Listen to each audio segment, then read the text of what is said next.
Testing. See if I can. You guys hear? Testing. All right, we'll wait to get started. So, a little point of clarity. I'll read through all the proposals. We'll open the floor up for discussion on any of them. And then after we've had enough open discussion, then we'll take nomination to vote on a particular format. If we get 7 voting members, that is a majority on any one proposal, and that would pass. So therefore, it will nullify any of the other proposals. So first, we'll read through them, have a little open discussion. Yes. On the discussion, is there can these be modified, or they are what they are, and this is how we take them? And Brad's our rules guy, that during discussion, then we can take motions, I think, to tweak. In an open discussion, we'll just discuss. If you decide, for instance, you like A, and you want to make a motion, and so-and-so says, well, I'd like to amend that, then it can be amended. That's just the way it is. It's not the way we intended the process to work, because we sent these out 30 days in advance. But there has to be an amendment process, because what happens if there was a typographical error and they said we were only going to qualify 8 guys instead of 10 guys. So there has to be an amendment process. But anytime that you try to amend something, you can't change the motion to such an extent that it changes the entire intent of the motion. So keep that in mind when you're discussing this. If you get a motion, if you motion for, I want to amend this, and you get a second, we'll discuss it, and it'll either be accepted or it'll be defeated. That amendment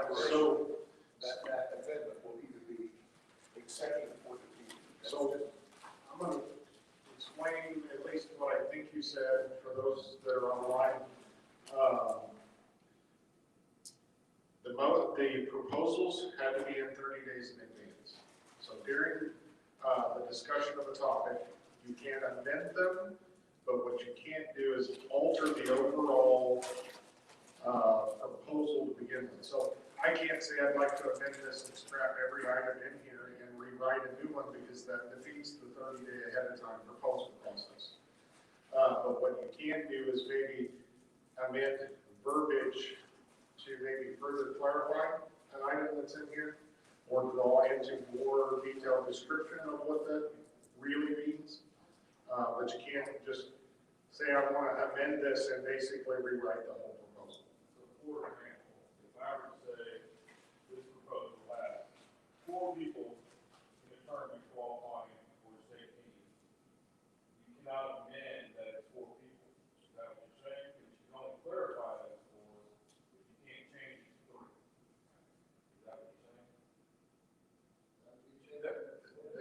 That would be, to me, that would be changing the proposal. What I would say to you is that you can, once we have an open discussion, and you want to propose that we accept A, B, C, or D with the following amendment, okay? That will, if there's a second, we'll discuss it and we'll decide whether we're going to include that amendment or not by vote of the people in the room. Okay? Now, if the guys in the room think it's a really cool idea, they never thought of it, they're probably going to accept it. If they think that it changes it to such an extent that they don't like it, then it's going to be defeated. But it's going to be up to Richard, basically, as the president, to listen to the amendment, and at some particular point, he may say, I find that out of order, because it changes the perspective so much that I just don't think we can go forward. Okay? So, yeah. In all actuality, it would be way better if we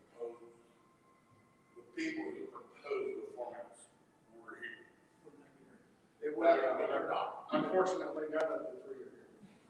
So, So one thing I see is like, so like A doesn't talk about a dollar amount of the proposal, right, of the entry fee and cost, so that's the clarification that you want to submit.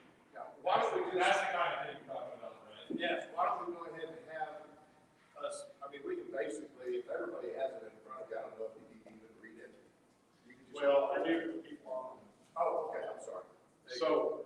So just as a matter of format, following our format, we will go ahead and read these as written. Qualifier format proposal from Joel. Mr. Bass qualifies one voter and one co-angler for the state team. Clubs can only send members who were in their club the previous year and only one voter and co-angler per club. Make Mr. Bass mean something again. Part B, 2 qualifiers, 1 in-state, 1 out-of-state, top 3 voters, and co-anglers from each make the state team. The final 3 voters and co-anglers for the state team will be the anglers that fish both qualifiers and have the highest combined finishes that did not make the top 3 in either qualifier. Alternates will be the voter and co-angler that have the 4th highest combined finish that did not make the top 3 in either qualifier. That's proposal number 1. Proposal number 2, qualifier format proposal from Kyle Torkelson. Both qualifiers advance 10 to a Mr. Bass. 1 in-state qualifier rotate between East and West. 1 out-of-state qualifier rotate between Oklahoma and Missouri. Mr. Bass in-state as final state team selection.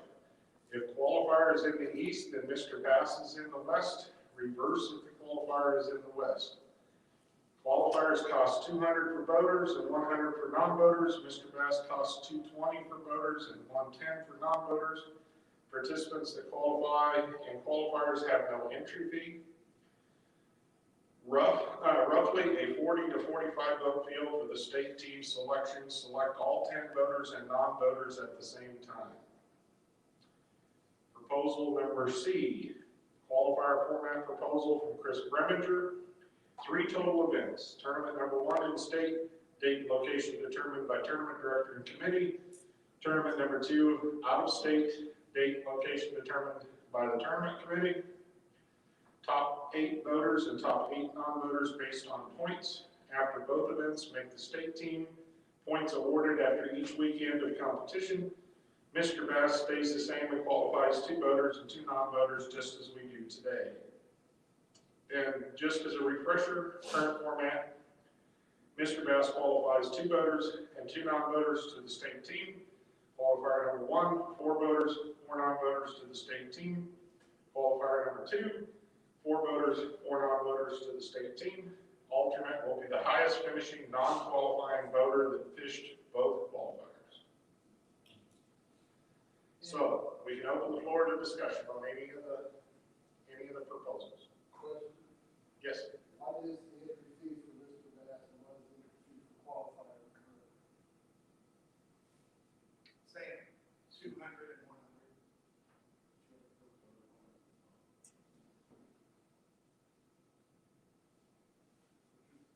Yes. Just a general thought here. So, way back in the day, it used to be each club would only send their top 8 to fishing qualifier. I don't know if any of you remember that. But, and Mr. Bass at that time was extremely prestigious. But as we all know, Mr. Bass is nothing more than a qualifier now. You're pulling people from different clubs fishing together, you got people on the internet searching for partners and all that. And whatever format we decide on here, I would really like to see us address Mr. Bass to where, as Joel has proposed here, in his proposal that I would like to see just one, but definitely you have to be in the same club, you have to have been on the roster the year before. So it gives what it means something. Because right now, I know in our club, it ends up, we usually send our top guys, but after that, it's just who can go. And it's a joke. Well, and I'll make a personal statement to your your comment there is that, and ultimately, in our club, it boils down to what Lake Hill and Mr. Bass want. Because there are guys that will not fish Milford for anything, any amount of money you want to pay them. State team bird, doesn't matter. There are guys that won't fish, other lakes for similar reasons. So, you know, Mr. Bass, in a lot of cases, is who wants to go fish the lake that's chosen honestly. And it's difficult from a tournament director standpoint, if you don't, nobody turns in their results. You're going on each club's word, who's at the top. So I thought, proposing that we necessarily crack down on that is not so hard to do. I'm just saying that we need to make sure we've got the real, people from the same club and need something. Right. So, a little bit of history for some of you guys. Jeff's exactly right. Years ago, it used to be the Mr. Bass from each club. Several years ago, that changed, and currently, the way it exists, and this is because within the bylaws, the tournament director is given a little bit of latitude to determine who can actually qualify for each particular event. It's like teams that have between 6 and 12 get to send clubs that have between 6 and 12 members get to send somebody to Mr. Bass. But if you have between 12 and 20, you get to send 2 people to Mr. Bass. And if you have more than 20, you get to send 3 people to Mr. Bass. In the proposal that Joel has put forth, he's actually delineating in there that there will only be 1 from each club in the Mr. Bass. So that's going to be a change from years past. Now, there are clubs out there that have 40-some guys that are now going to be able to send 1, and there are clubs that are going to be out there that got 6 that are going to be able to send 1. But that's what I wanted a little clarification for people who may not know. Jesse, you had to say that first. Jesse. I was just gonna bring up on this Bass, it used to be that was our team captain. You know, when we, the teams where we were and coordinated the team to work together to help win as a team at a regional event, which we're not doing a good job of past 4 years ago. Starting a little more. Yes. Part of the reason I think that was brought about too was also to help raise additional funds. Yeah. And so, one thing we have to stop and think about is if you change it back, I mean, you're gonna eliminate the money. That's the reason. If you think about it, and we change it back, based on the numbers of just the people that showed up here, you'd have 13 votes for Mr. Bass. So the reason we changed it at the time was because Bass had redrawn their divisions. And we were in a situation where we could be maybe going to Florida or New York or somewhere way far away. And we need more money for the state team. Now we are back to a division that is smaller. And I don't know, do we really need $22,000 to take a state team to Grand Lake? Well, what if it's an arm spot? I know, I'm just saying, I'm trying to give you guys some perspective. That's why we changed it at the time. We need to go further back.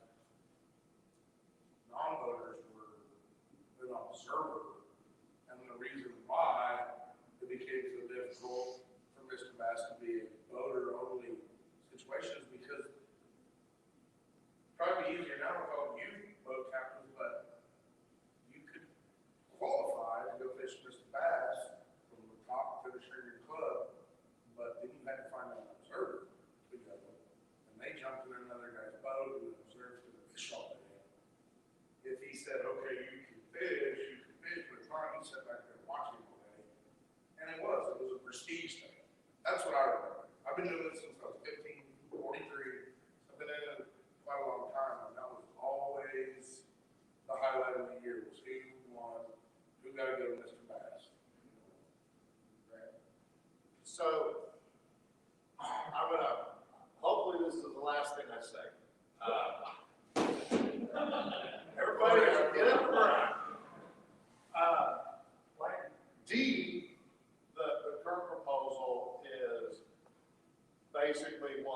proposed a few years back, and we've been doing it for a while. If you look at D, D does not say how many people we will have from each club in the Mr. Bass. It's essentially left to the tournament director. It's in the Bible, the common rules. No, Yeah, it is. go find the rules. We set it in, for where it was 6 to 12 members per two. It's written down. Is it? So 12 to 20 would be 2 and 2. Okay, all right. So I stand corrected, or I sit corrected, actually. The other thing I would say about any one of the formats that you're looking at, if any point when you are determining the team based upon points, you have to take into consideration that if you're an angler and you can't make one of the two events, there's no reason to fish. Because it's based upon points, and you're not going to make the team if you can't fish both events. With the qualifier format D, you could miss the first one, but still fish the second one. If you finish in the top 4, you're in. Yes, I know you have to finish in the top 4, but you don't have to be at both events because it's based upon points. And that's probably, for me, the biggest difference between some of these proposals is, as an angler, am I going to be able to make sure that I can be at both events to make the state team versus I can go to both of them or only one of them or whatever. And I'm going to do that. Yes, go ahead. As all members of the KDM, they all should have the right to represent KDMP. And these, whatever one of these proposals, any member should be able to enter any one of these tournaments, not be segregated. Right. Yeah. Just, The thing about it is all this will be my last word on it all too, and all that. The thing of it is you're trying to put together the best 10 boaters and the best 10 non-boaters to sing the cruise. Two work together, which in the last 15 years have been thrown out the window, in my opinion. And there's no perfect way to do it. Chad, you had your hand up first, and then I'll grab, Danny. So one, I mean,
just want to highlight that and point it out, that if you're specifically saying we're going to do away with the 6 to 12, 7 to whatever, you automatically, in this formula that we did this year, are losing some number of votes, just because we're capping how many can come in.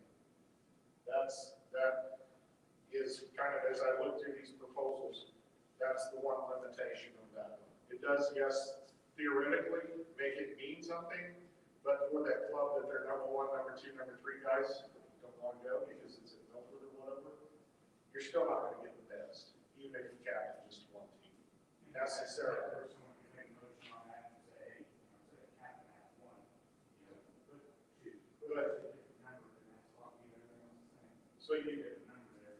yeah, so you look down through those, I mean, that's the only limitation I see of A jumping out at me, and I think it's worth pointing out that you really do cap how many votes are going to be in Mr. Best.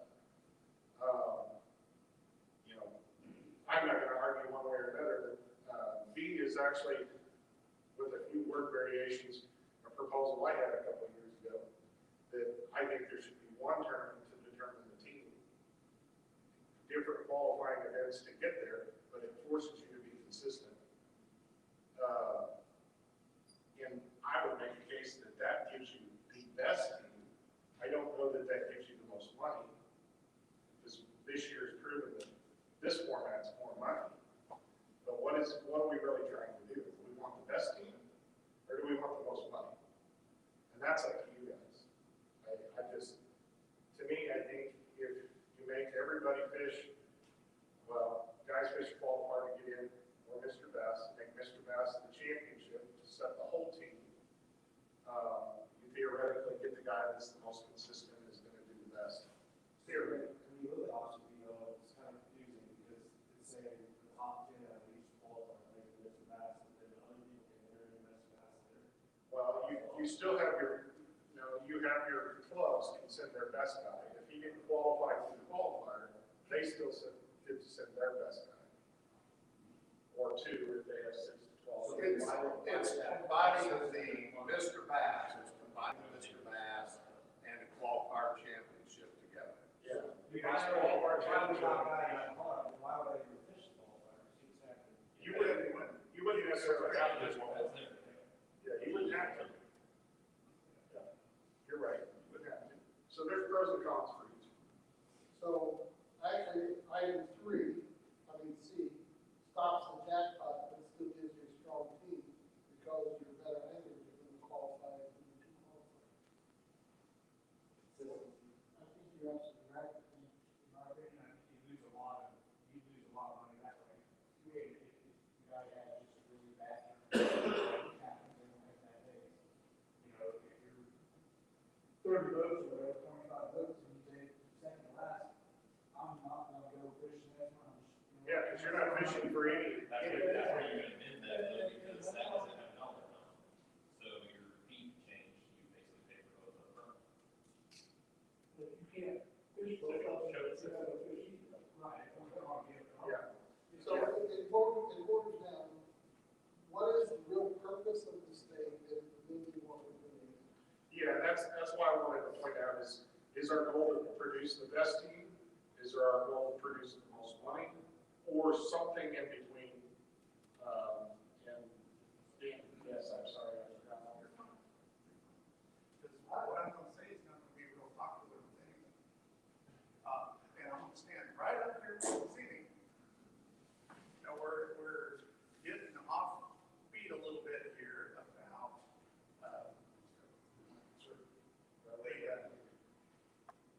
we're getting a little off beat here about the best team, where you qualify the best team. Team's only gonna be as successful as the guys on the team are willing to be team players. Period. Because if you think that we could put a better team, better than one led by Jason Baird, on a regional with Milford, and have our asses handed to us.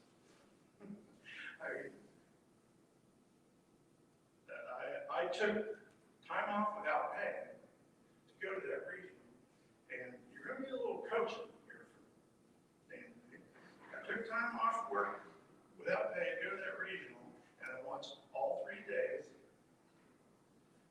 the team weigh in.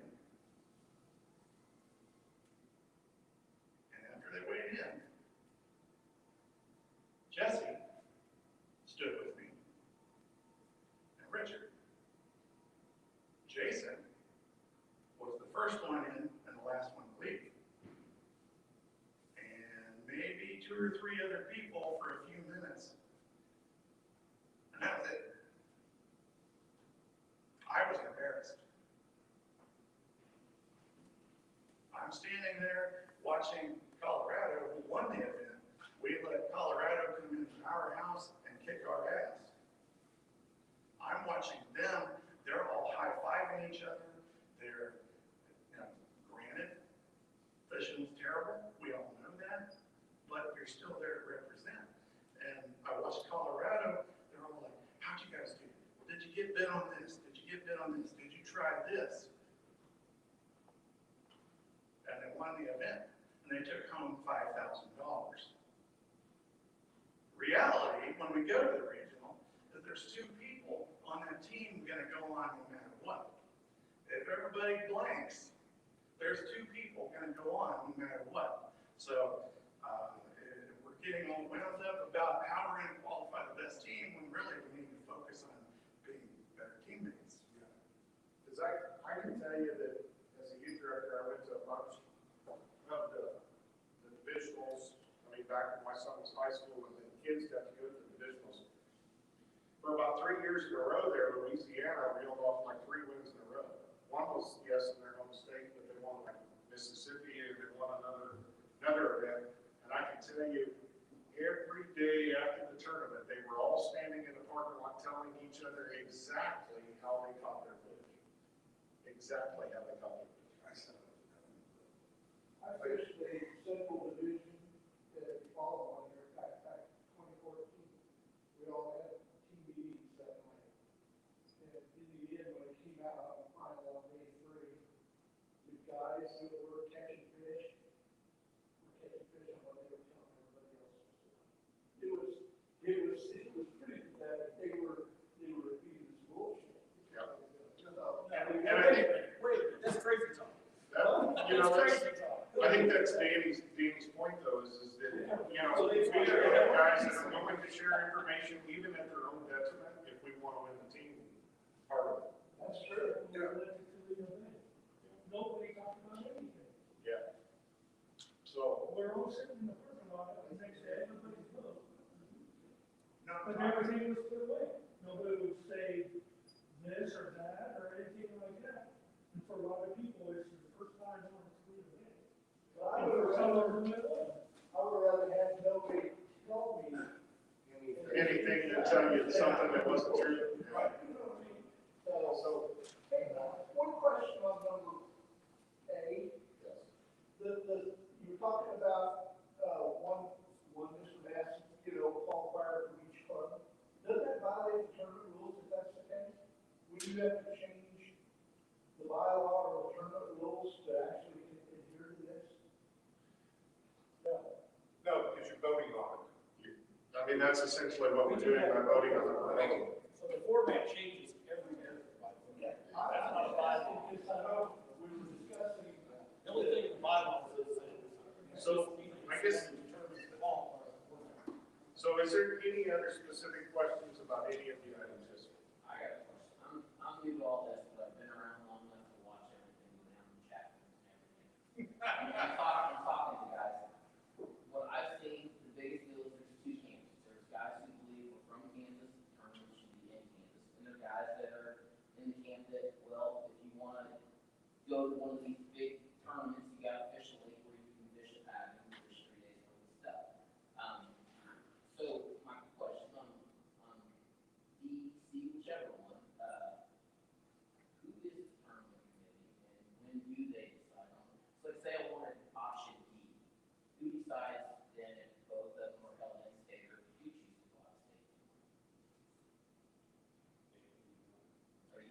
Is Danny the sole discretionary thing on that, or is there actually? That's my question. Normally, Because I think that's a big issue. Some guys are in the state, some guys want to go out. normally this meeting, that's when this is determined. Yeah, it's actually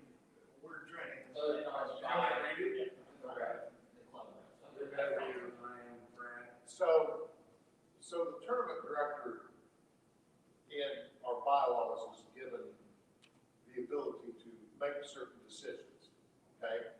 And I can tell you, it says the tournament director shall chair the tournament committee, organize and operate, determine eligibility, collect entry fees, and set an awards list, and solicit prizes, okay?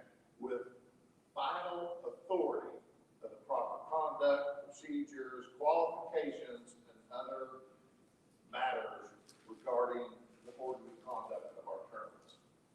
Now, our tournament group usually says, okay, guys, what does my tournament committee think? We discuss it online, we chat, and then he ends up making a decision. But if it's not specifically set forth in here, then the final decision does come from the tournament director, as it says in the bylaws. That's why he's elected to that particular position. The other thing is that also in the bylaws, it says that the following general formats, which these are general formats, okay? And typically they could delineate an approximate date as far as spring, fall, maybe a particular month, approximate locations, in-state, out-of-state. Those could be delineated in here that then have to be followed. Okay, they so to speak tie his hands because that's what the group decided we were going to do for the following year. But if it doesn't delineate in there, the responsibility does fall to the tournament director, and he leans back to the tournament committee to help give him guidance. Because really all we're doing is just giving him guidance. We're giving him a set of parameters. We don't actually pick the lake here. We give, in-state, out-of-state, east, west, whatever. Yeah, and to that, I think that the current format that we're under, I think there was some discussion that where we specifically left out in-state, out-of-state in the current format so that we could allow Danny some latitude since ultimately he's the one that makes the sacrifice to put the events on and tries to do his best to secure lakes and those sorts of things. Just I think a couple years ago, we voted on saying, giving that tournament committee the choice, because that people who volunteered for Yeah. doing that, so they're not volunteering. Yeah. It's also, Yes, I am. Okay, guys, every meeting for longer than anybody here, I know that, okay? No. Now, every year, every year, this thing comes up about who's the best fisherman, or which is the best team, or whatever. But ultimately, when the team goes to fish these tournaments, money has a little bit to do with it. Not always, but it does, it helps a lot of the guys. Yep. And the tournament we've had, D, I believe it is, has provided the most consistent amount of revenue for the team. You talk about, oh, we want the best team or this and that. On any given day, there's not one of you can beat the other guy in the tournament. Know that. The fish have a little bit to do with it. Always have. Yeah. So, to kind of speed things up, I'm going to make a proposal that we vote on number 4.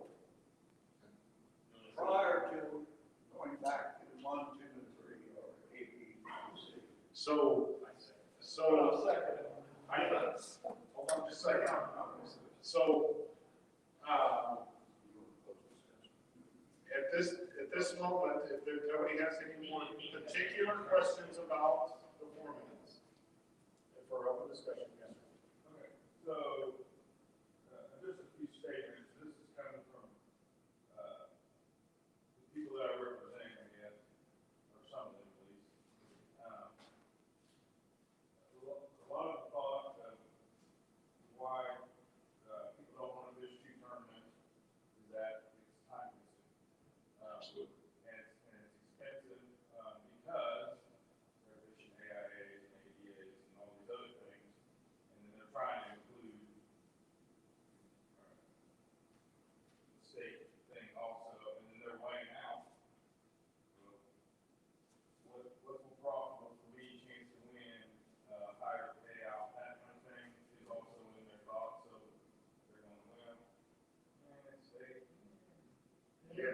That's one reason why, I think these proposals have come about in the first place. Second reason was, kind of brought up by Chad about the, send the best team type thing. If you go to a lake randomly and you make it up, you win. You may suck on that lake, you may suck on every other lake in the state, but you might just win that one. You're on the team. Great. But if you want the best team, like I said, you gotta have a point system or something to qualify consistent anglers. As far as team camaraderie and all that kind of stuff goes, what I hear from talk to everybody is, why should I tell this guy, all I'm doing is fishing against him, even though he's my team. I'm fishing with that guy.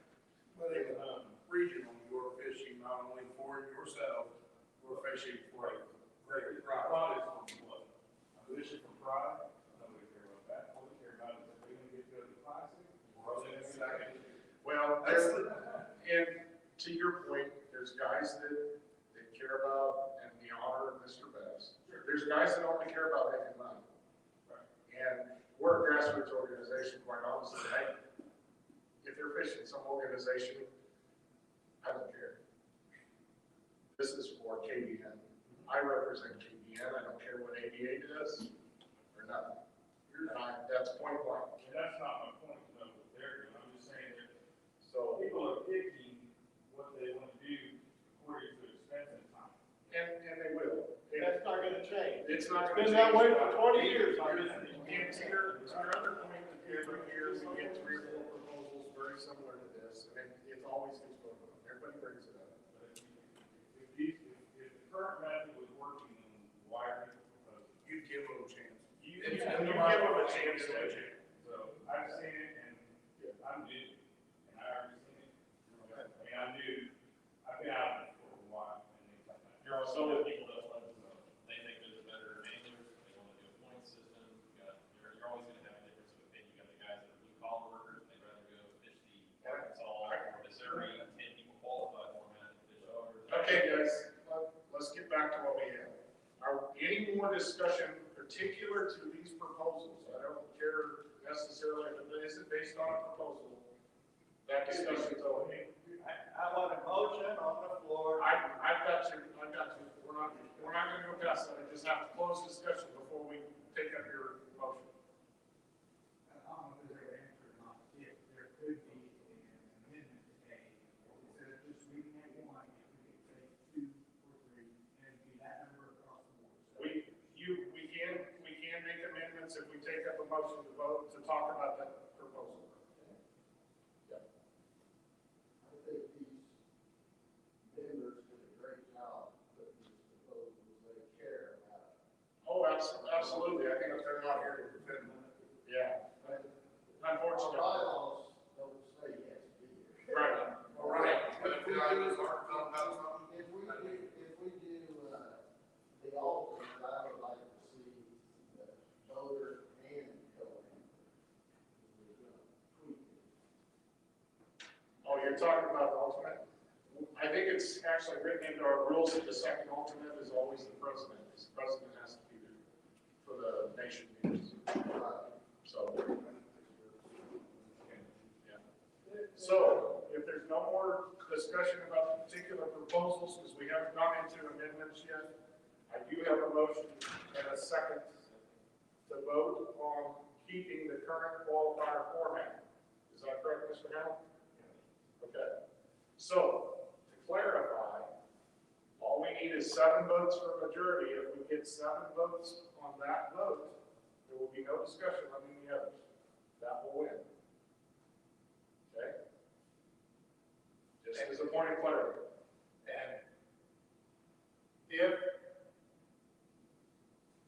we voted on A, if we voted on B, if we voted on C, it's the same way. If you get 7, that's what we're going with. If you don't get 7, the default, according to the bylaws, is we will do D because it's already in place. Yeah. So if we don't get 7 on any of these, we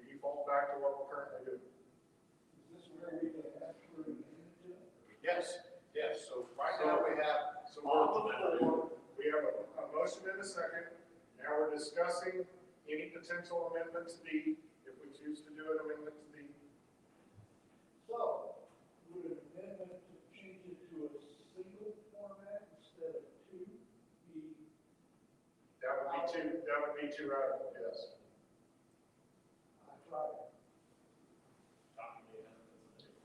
But to the point that was made earlier, the current format allows you to miss one. If you can't be there, you still got a shot to get there. You also got Mr. Bass to possibly make it if you're the best in your club. So, I would like to make. well, I'm just talking about the Propose specifically. an amendment, to D, not having to be linked in a term. As a going there, because I feel like we're losing people voters because we don't. I don't know that that's current format, that's more term in the rules, and I think Danny's actually kind of thought about that process, about not linking. Oh, yeah, that's not format. Okay, so just making sure. Yeah. Make sure that nothing's talking. Okay, I'd like to make an amendment. Okay. So we make, A, Mr. Bass qualifies, two others We're on D, we're on D. We're discussing D. I'm A, under D. Okay. Oh, okay. Mr. Bass qualifies, two others, two on the same team. I'd like to add in there that they have to be from the same club and on the roster from last year. Okay, so you wanna add kind of that verbiage from qualifier format proposal A, that they have to be from the same club and they have to, have been on the roster the previous year. I can agree with that. We got it right here. Well, What are you What- gonna do, excuse me, what are you gonna do with your new members if you want to have a membership drive and you're gonna leave guys out that face the whole season? that's just what I was gonna ask, what happens if you have three new guys? Just Mr. Bass, just for Mr. Bass. In a second. Okay, so what, Oh, I have a second, guys. so all we did is. Jeff, you gotta have a second or your motion is dead. So, before we get into discussion on your amendment, does anybody have a second of adding the verbiage of they have to be from the same club, and on the roster from the previous year? And if we get a second, then we can go into discussion about that particular amendment. All right, so we have a second. Very good. So- Thank you. Thank you. The way Mr. Bass has had worked always in the past, you took your champions from the year before, correct? Your club, this year's Mr. Bass, right? So a new member to join wouldn't be eligible to fish Mr. Bass. Because it would be your champion of the year before. So that's what I'm, Yeah, no, it's not. That's, the problem is it's deteriorating to the point where that's no longer the case. Each clubs are, people are just signing up, a voter, non-voter from different clubs. It's chaos. all right, so to reiterate for the folks online, Mr. Hamel had asked Mr. Nolte, what happens if you want to do a new member drive? And Jeff explained that, most, or should be everybody's Mr. Bass is actually their champion from the previous year. So that new member technically wouldn't be eligible because he couldn't have won your club championship. So I think, Jeff, that was a good point of clarification for those that might be wondering about what happens with new members in that instance. So is there any other questions on Jeff's amendment specifically? How many votes do you think you would have lost last year and went on there if this format was, this was put on? Danny knows. Danny knows that. Rough, Danny. Five? Probably more like 7 or 8. But, That's a good, clarity, right? so just keep that in mind, that if we prevent guys from linking from other clubs because they can't find somebody in their own club that wants to go as a non-voter or whatever, we could lose some votes. But I guess my point on this whole deal is, why have them Exactly. if that's the way it's gonna be? I mean,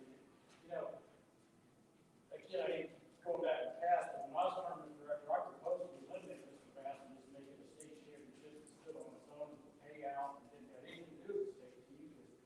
personally believe everybody should qualify the same way. But I can live with it as long as it's somewhat, Old school.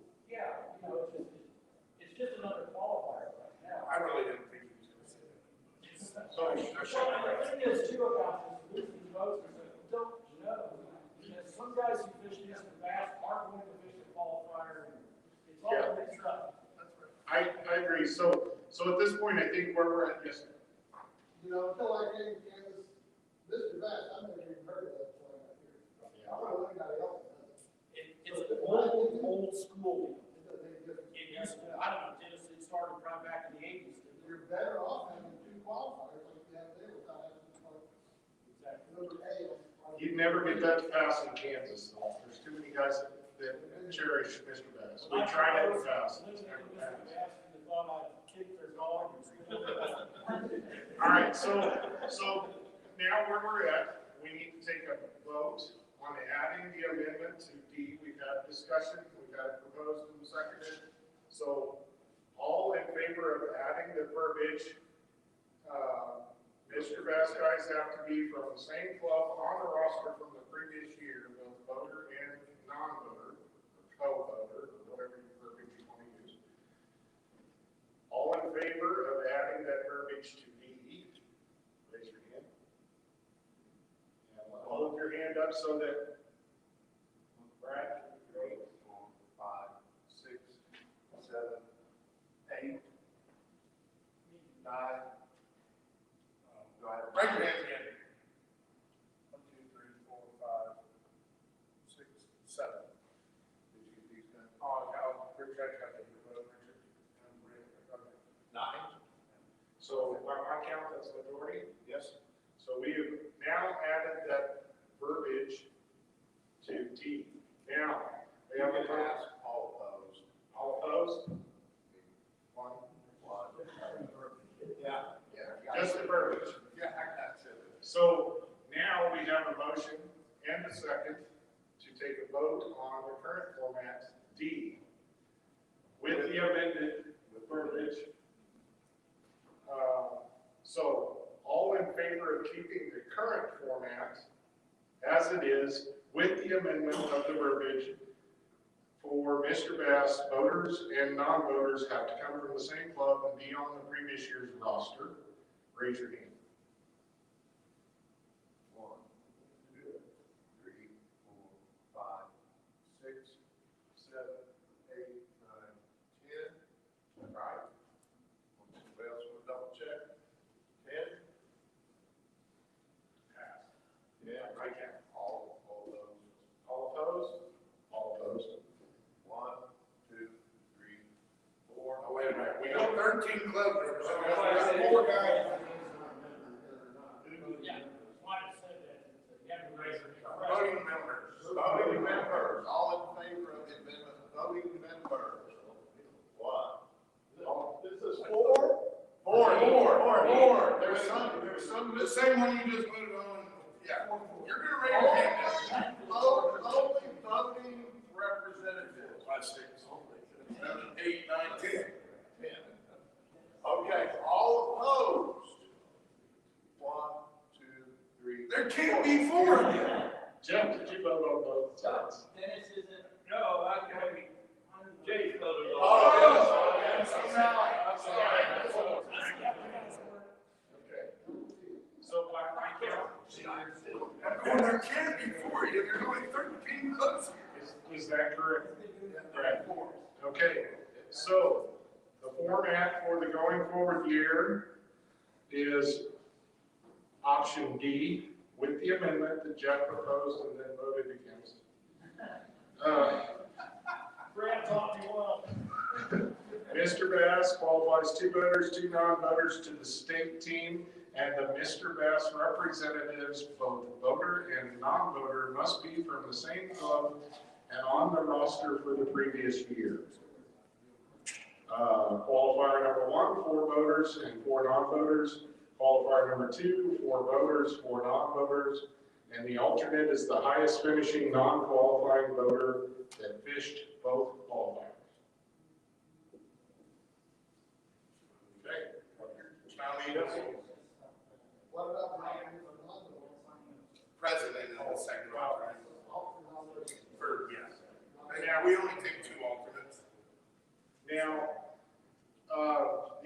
thing that needs to be We have that to go down the line. mentioned, is that the kayak club, as a large club altogether in our state, we've looked to offer them an opportunity to send their best kayak guy who has a boat and their best kayak guy that wants to go as a non-boater to the Mr. Bass tournament. This is a freshman kind of deal. It's something that we talked about in the executive meeting this morning, that because they are adult paid members, if they've got guys that have a boat, their highest place finisher, boater and non-boater, should get a chance to fish the Mr. Bass, just like all the other clubs in the state. But they do have fish from a boat and like we do, so. They're paying the same adult fees. Yeah, so we'd like to get a motion to accept and allow them to fish the Mr. Bass, send one representative, voter, non-voter. Just like that. Be fishing out their kayaks? Yes. Okay. Yeah. So, can I get a motion to accept? Travis, I motion to accept that. Second, okay. All in favor? Raise your hand. Discussion. You have to follow the bylaws, they don't have to just send one. No, they don't have to send one. Yeah. It is, I mean, depending upon the size of their club, they could send one pair if their club is bigger, two, if their club is bigger. And they may not have that many guys that want to come this other either, so, you know. Is this gonna take slots from voters? Nope. It's just added. This is essentially a new club, but they're fishing out of kayaks. But if they have regular bass boats and their club wants to qualify guys to go to our Mr. Bass, they're in. Well, to answer your question, yes, it will. If they win, they're gonna take. Yeah, if they win the Mr. Bass out of the boat, yeah, just like any other club does. but you can hop in a kayak and go take his spot too. I'm just asking, I want to make sure it's. Yeah, they're not their own separate division, the one guy that shows up, he's not fishing by himself. I'm gonna leave you with the one thing on all of this right here. No matter every year, how many proposals, how many different formats we get. No matter AIA, you know, whatever, Bass Buddy Team Trail. If you are fishing for the ultimate goal of any of these formats, you will find the time, you will miss other tournaments, and you'll be there to fish. If you're doing it for the reason why it's there, not to just go fish small bass with Mr. Bass. I promise you, if your heart is where this leads you, you'll make time. Well, it's like Ray Trace from Missouri. How much did he make? More than 10. He also paid the pass, and also got paid increases in the opens, which he's not taking. He could have had paid increases in, I think, one division of the opens, and he chose to do the coding or instead. So, we, Yeah, that's we're all agreed, right? yes, we passed that. As he's doing it. Just to throw something out there, agency did get a chance on that deal. But it is because of the way that he got bullied in my opinion, he got bullied in, and if I had known that I should have thrown the A out there first, or the B out there first, as my preference, to be voted on first, then I would have done that. Well, watch this. See what I'm saying? Watch this for an example. Don't care. No, hold on. Motion to accept A. Who would want to accept A? That doesn't matter. The same thing would happen. Okay, well, you say that, but. It's just, Maybe not. it's backwards. You didn't allow any amendments to A, you didn't allow any amendments to B, you didn't allow any choices to be made to tweak those things to make it work for everybody. So what did you say at the beginning of this whole time, Richard? How was it? I said I was gonna read them all, and then once we received a motion, and a second, New to the meeting, oh, I know now. and just because it was listed A doesn't mean that was the one that was gonna get voted on, because ultimately, when you get majority, you have majority. It doesn't matter what's left after the That's vote. fine, but this is why things happen the way they do. don't have team players on team things because that wasn't a team deal there. Then you're not. That wasn't a consensus between all of us. It was a majority. And figure out what works best for Kansas. I'll just put something out here for consideration. You could make a motion to reconsider. Okay? You can make a motion to reconsider the vote for D. If that gets seconded, if you get a majority, we can reconsider D with what you said with the discussion, and then if it doesn't pass, then somebody wants to put in A, you can put in A. You can put in a motion at this very moment, a motion to reconsider. And if it gets a majority, essentially, we didn't pass D, we go back to the beginning. If that's what you want to do, you're completely within your rights of doing that. But if you don't get a majority, that vote to reconsider, then it's still dead. And that would, to some extent, reaffirm whether or not you think D was really going to be the deal or not going to be the deal. Because you can make that motion, like you said, I'll make that motion and change it from Mr. Massey.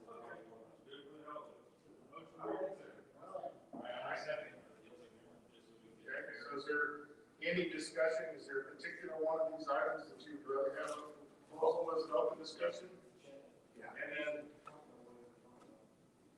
I mean, just my thought is that you have one of these that you prefer. So is there one of these from an open discussion perspective I you prefer? prefer, yeah, what we're doing, how about that? But that's just my opinion.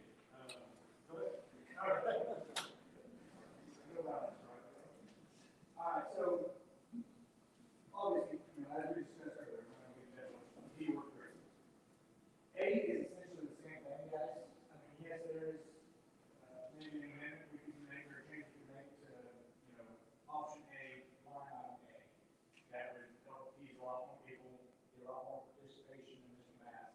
Still keep Mr. Bass like it is, we're not, we wouldn't be changing a whole lot there. You're just qualifying one less guy from Mr. Bass. So you're taking the number one dude from Mr. Bass. You're also still having two qualifiers, just like option B is. Okay, you have two qualifiers, one less guy from each one, obviously. On item C there, Stewart Foster is, wherever it's qualifying another 3 voters and 3 no-members, from the average of both qualifiers. Okay, you can still have your 3 spots if you want to jackpot in on tournaments, you can push one tournament, still make the team. You can push one, or the other, still make the team, you push Mr. Bass, still make the team. But if you push both, you get an incentive for guys who finish 4th through 10th, or 4th through 15th. That one of the travelers, fish another tournament, maybe they take 4th to 10th, and they can still make the team. I think you're going to grow your money, because you're doing the same thing as me, but you're giving that little bit more option for guys saying, man, I just missed this, I just missed this. I have no clue about Keystone. When I go sign up, and you see Keystone on the wrong way. It's kind of church out, and I'll go now, they work my favorite somehow against the fish. But it was a 50-50 shot if I even want to go knowing, who I'm going up against on their own lane or I've never even seen in my life. Now, had I known, hey, if you take, maybe top 5 or top 10, you still have an outside shot making the team. Well, it would have been, I'm going to fish it no matter what. It wouldn't have had that. Well, I don't know that late. I'm not going to do it. No, I ain't going to take top 3 or top 4. Just gives guys another shot at, who are good, okay, this way, well, we still make the team. But you can still jackpot it all. There's a lot of people that I know that would have fished if it wasn't like Keystone, There's a lot of people that I know that would fish if it wasn't on Wilson. There's a lot of guys from our club that won't go to Wilson because you can't beat the Hayes guys on Wilson. Correct. That's what I'm saying. You're gonna have that no matter where it's at. It's somebody's home, like, no matter where. That's where it is. Only if you can fish both. If you can't fish both, then the point system We'll help you all. Exactly, if you can't fish both, you wanna make one, you know, pick and choose, no matter what, you're not gonna make them happy, but it does give you that other one, guys, that don't fish with us, they just aren't good at it. Maybe they're like, you know, the other qualifiers on the list, I'm dang good. You know, maybe I don't think I'm good, but I think more, I can. I'm gonna so we're not gonna try that. The one thing I don't like about it is you're talking about the total. Well, they pay state dues right before the freaking tournament. You know, you're gonna have that no matter what, you're gonna have that jackpot, you know, factor, I mean, we see it in other tournaments that I fish. It just adds another layer that I think would honestly promote guys fishing more lakes, going to lakes that they don't like to fish necessarily, because they want to fish one that they're good at. So, Brett, I'm gonna look to you for a rule on this. Are we looking for, in their reconsideration for them to propose one we are considering, or are we leaving that up for all discussion? They have to pick one. We have a motion, we have a second to rescind the vote for D. This means that we will not have voted for D. We will vote for 10, it's still in the minutes that we voted for D. Then we decided to rescind it. So if you vote to rescind it, it means you don't want D. You want to reopen it to A, B, C, or D. It reopens the process. Okay, if you vote to rescind, you're voting to reopen the process, and D is no longer the format we chose. Okay? But if A is not voted in, so you do get to a vote on A, and it's still not voted in, and B is not voted in, and C is not voted, we go right back to where we're at. We will, and there doesn't even have to be a vote on D, because the bylaws say if we don't pick A, B, or C, D is the deal. Without my, Without your amendment. But we can make a motion. Not if we don't vote on it, you can't make No. that. No, it would stand as it was last year. unless we voted to rescind it. So, okay, so I'm here's, just trying to keep it all within. here's where we're at. We are going to do a vote, we have a discussion on this, to see if we're going to rescind D. So if you are raising your hand, you are raising your hand not for format D, but to open discussion for the others again. Okay? Everybody clear on that?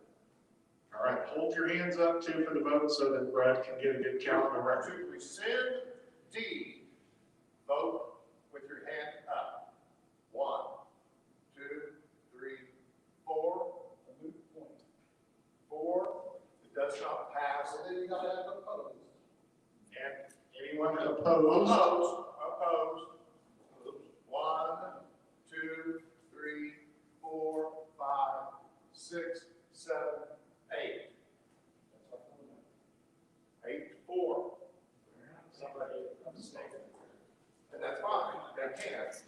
So long as we had, okay, so long as we had a quorum, as long as we had the majority. I understand what you're saying. Okay. Maybe, All right. Did you have anything else? In all actuality, Well, Yeah, basically, Amy's only tweaked and resubmitted for next year. all right,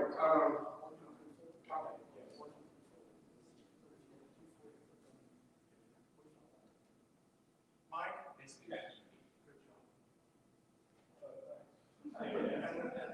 Got my blood pressure up a little bit. So here's something I want to know.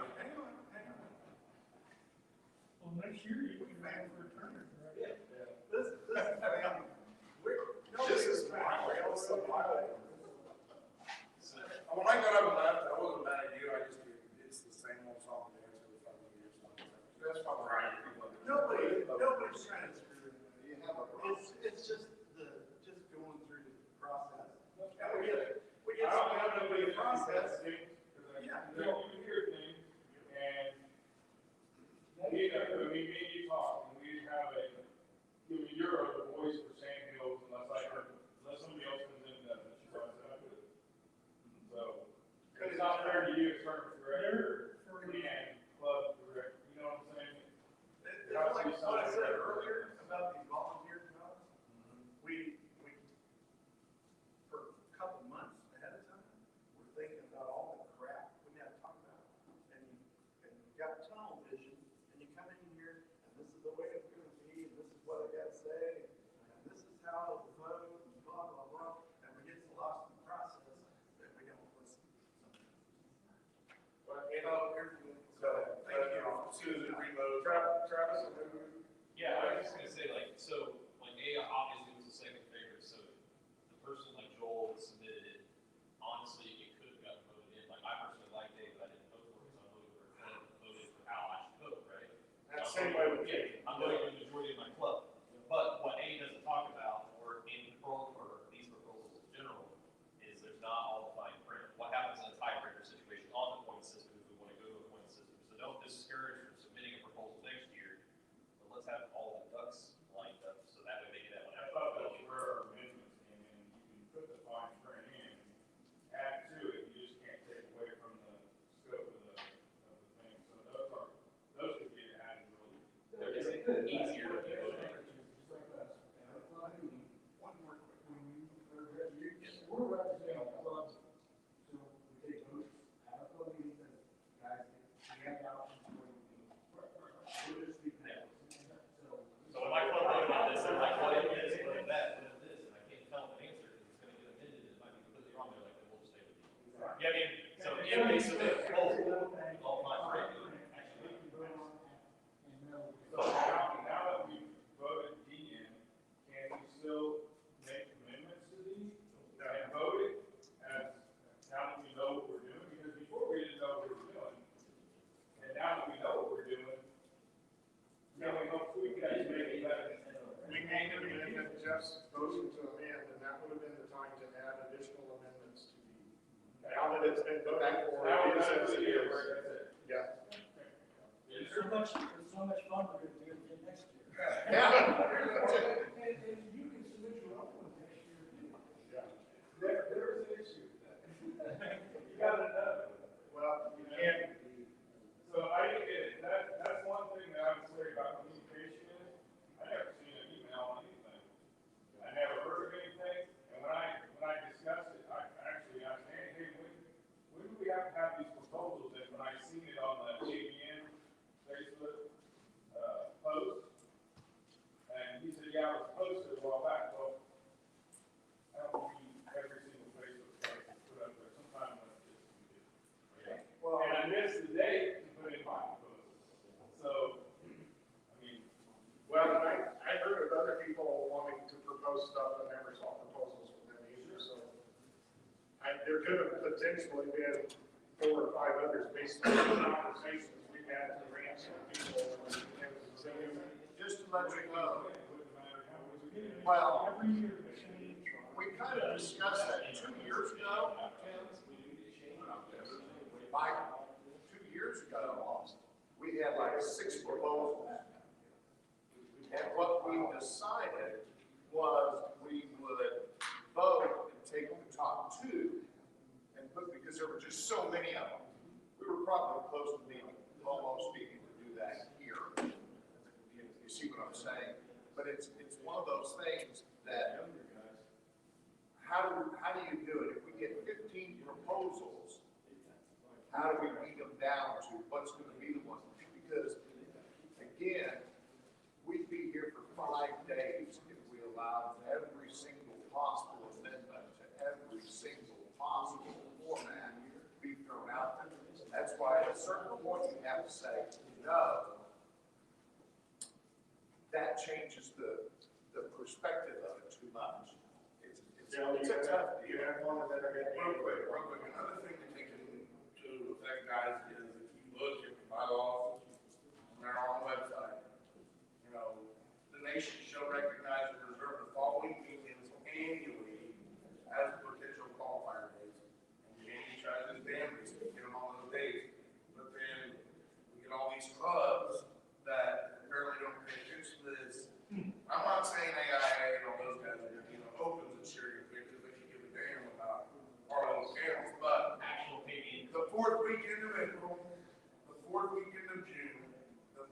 weekend in September and the third weekend of October. These weekends shall be held steadfastly each year with one or more youth, depending upon a format approved by the club representatives pursuant to Article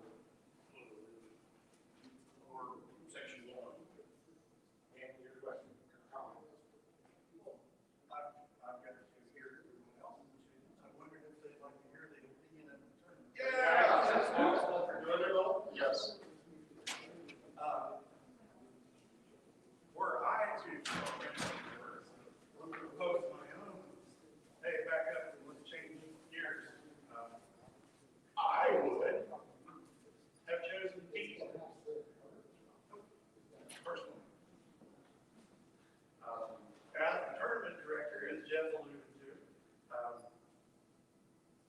I have this Mr. Bass fan, which over the years is really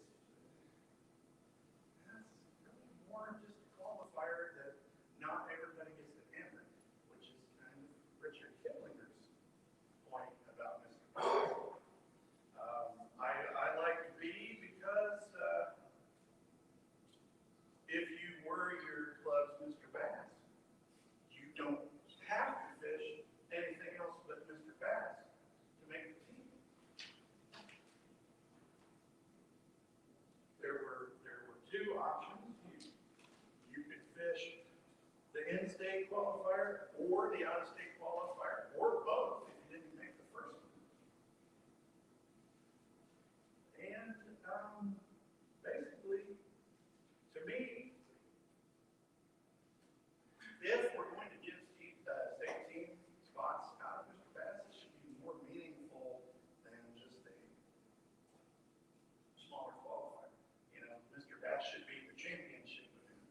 So, just my way of thinking as an angler and as the guy doing all the work to put it together. B was my favorite, honestly. And I comment on that. B is actually almost the exact word for word proposal I had 2 years ago. So, Do we? I was just, when I was saying good, I was like, I don't know if it's gonna raise enough money. And it would, it totally would. Well, I mean, there's gonna be a few boats either way, any situation, any scenario, there's gonna be a few boats buried for every event. You voted against your proposal. I voted for my members because I got outvoted in my club. So, The only thing I would ask on that is to not make both those qualifiers so far out west that we got to drive millions of miles to get to them. At least, you one without the other. Here we go. Wait a minute, I thought we were gonna get through the day without that. then why do you guys go to Wilson now every year? Huh? And why do you guys go to Wilson now every year? Because you can't get you western guys to come. Thank you.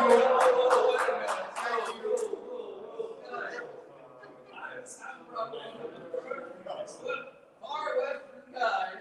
I was gonna say Wilson's not west, is it? Travel to Missouri, Oklahoma, and everywhere, 400 or 500 miles. And what if it cross state, maybe to Wilson for you guys, 200, 250? That's right. I was gonna, Remember, most of those eastern Kansas guys make known for western Kansas. Dennis will tell you Wilson's not western Kansas anyway. North, maybe. How about Northern Lost Valley? That's All right, guys. Before we get on to the last of ours, let's go ahead and take about a 7 or 8 minute break here. 2:50, you're gonna run to the restroom. We'll come back and we'll start. We'll talk about, Brad's got some information on our scholarship, and then we'll get into wrapping up the rest of our meeting. We'll take a quick bathroom break. I'll be right back. Now we're on the turn. Dennis said he quit sucking on the water. Hey.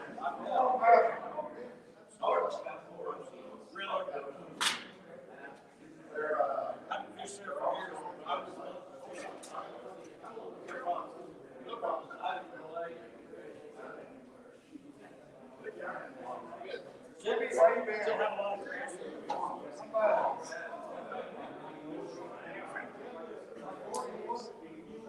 No balls. So what now? We went to North I'm gonna tell you, team search. I don't think it was a qualifier. Yeah. Oh, man, I was so mad at that tournament. All you guys have been after. Let's go out, let's go out, let's go out. All the way. Well, maybe there's another hate stuff.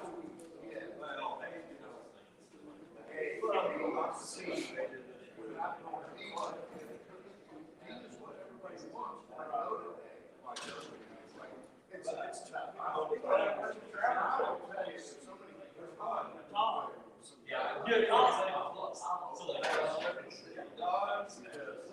Just like I'm gonna see. Oh. Actually see a picture. I want to go out and treat you so.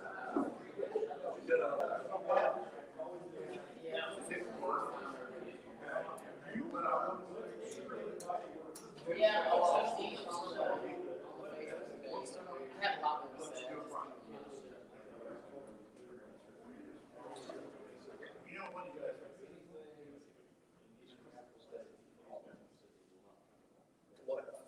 You got it early.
Anyway.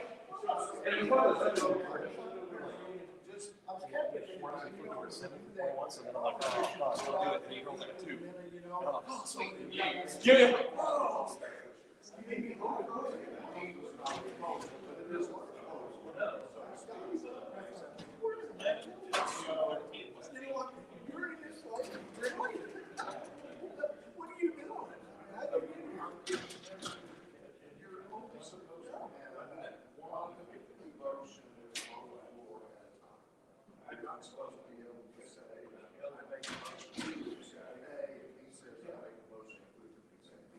You're supposed to, when the motion is made, if it gets a second, you discuss it, and you go forward with that motion. Well, in this particular case, what happened is that could be the exclusion of 19, which was amended, or possibly amended A, B, or C, because the motion didn't be done over.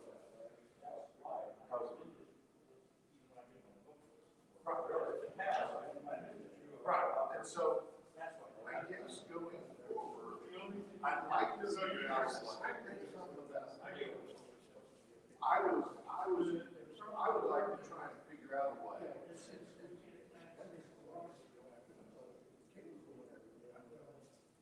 We can, I got the problem right there.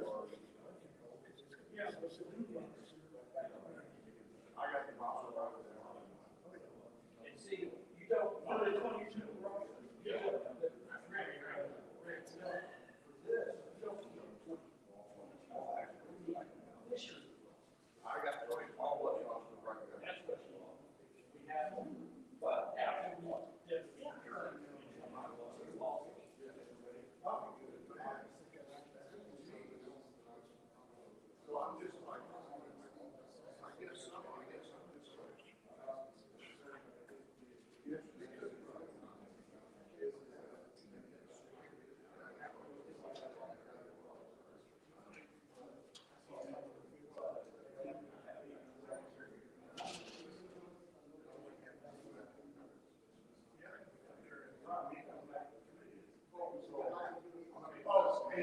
wanted to know, he wanted to know the dates because you're going to be. Yeah.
try to get this stuff wrapped up here.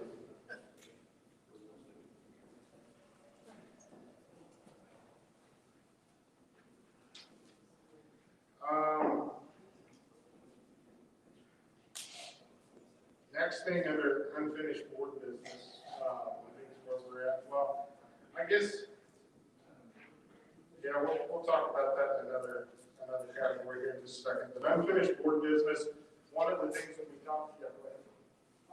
So, when would it time be to, I have a proposal, I guess, not, how the format is, but something about the current season Okay.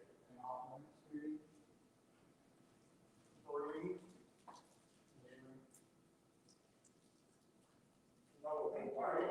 Putting in an off limits period, already. Can you propose it? Can we vote on it now? You have to have a meeting before you vote on it the following day. Yeah, that's what I'm saying. You could actually make the proposal now, and vote on it. Yep. Propose now in the spring vote, right? Or if you wanna find. So is there a specifically worded proposal you'd like to put in? I would like to propose that there's a 5-day off limits. Okay. For any of the KPN tournament. Okay. Monday through Friday, there's no fishing. You fish Saturday, tournament day, Sunday. If you want to free fish, do it weekend before, or whenever you want to do it. Just to help, and the reason being, fresh on the links, that Wilson just absolutely slaughtered by now. Fish well, they get slaughtered. And it's not going to withstand it. Let me ask you a question. Just say Wilson, I don't fish all that much, but I want to drive out there Thursday night to fish, see what the lake is like on Friday. You do it the weekend before. Yeah, see, that's. Well, you go, Richard, you go. That's exactly what I'm talking about. That's exactly what I'm talking about. You want me to drive 400 miles a week before to come out. Well,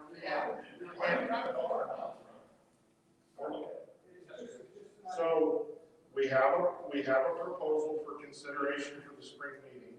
It really isn't, in my opinion, this isn't the place to discuss that. It would be in the spring meeting. The proposal is there. Now, Richard, to your point, if you would want to make a proposal that said that there would be an off limits, but you were allowed one official practice day the day before the event, that could be another proposal that could be considered in the spring. And that solves what you were just talking about, where you could drive out on Thursday night, fish Friday. But I'm not gonna put those words in your mouth. I'm just saying that this would be the time. Go ahead, finish. I was finished. Okay. The way I might suggest this be handled, it's only my opinion. Talk to Danny about getting on the tournament committee. And volunteer your services onto the tournament committee. Because as he said, this winter, we're going to be, if the people that are on the tournament committee are going to be discussing our rules going forward.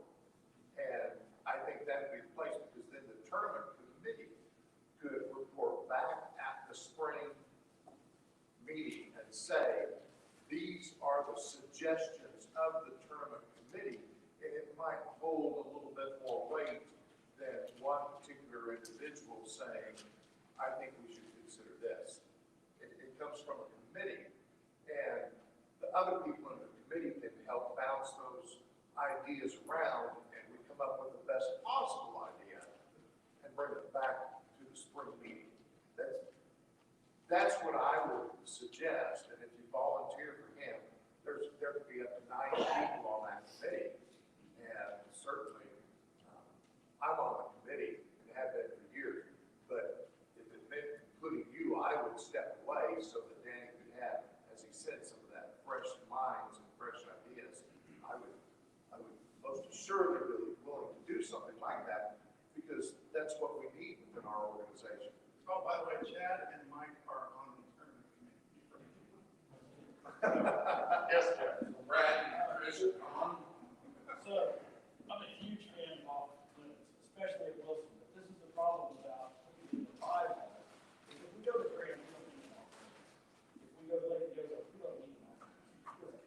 But, so, I guess, Can it be extensive? No,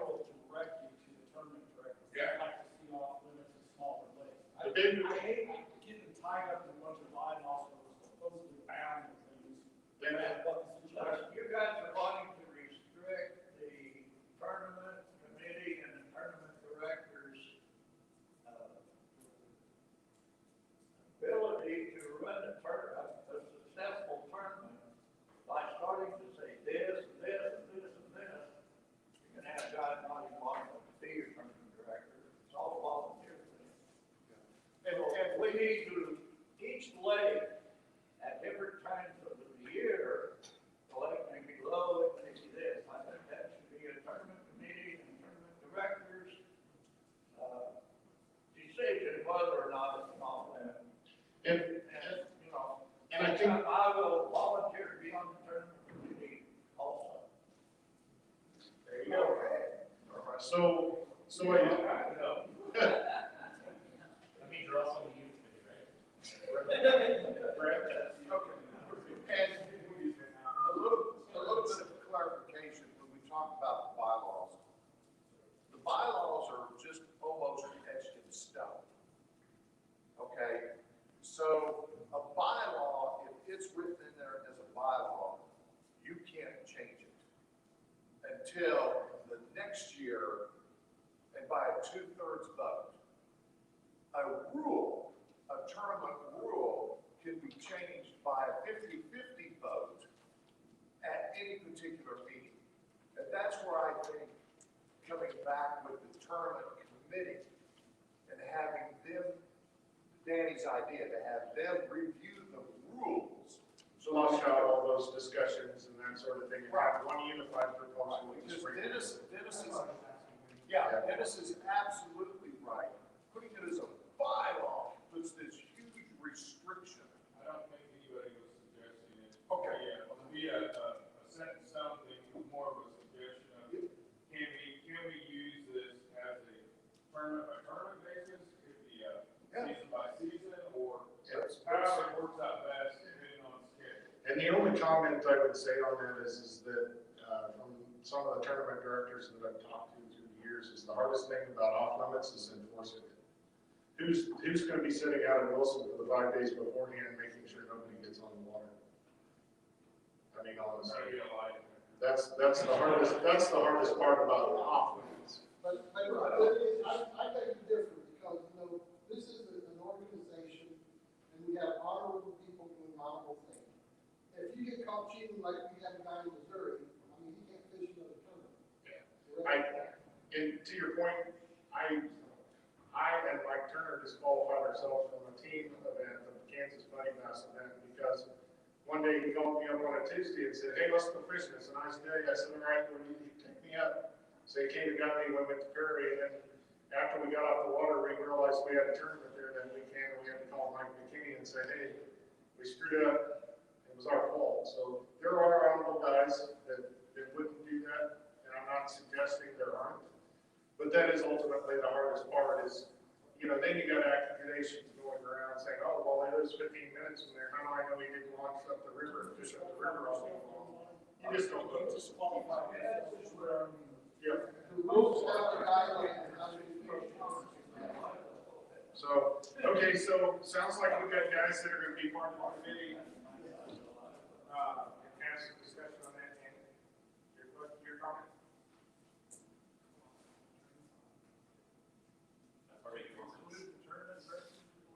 Yes, okay. Not past that yet? Huh? What? We're not past. So in conclusion, okay, here's the schedule, and I'm gonna read that to you at the end of the meeting, so you gotta pay attention to the rest of this stuff too. But, so, very briefly, because time is of the essence, I had the opportunity to attend the BNC, the Bass National Championship, in Richards Place, President's meeting, and I'm going to tell you that I know some of you just wiped from that discussion we just had for an hour. We have a good system in place, guys. Yes. Good. I sat there with, we had Lucy from Arkansas, we had Louisiana president, I talked to Minnesota maybe, and West Virginia, and Rhode Island, and New York. Guys,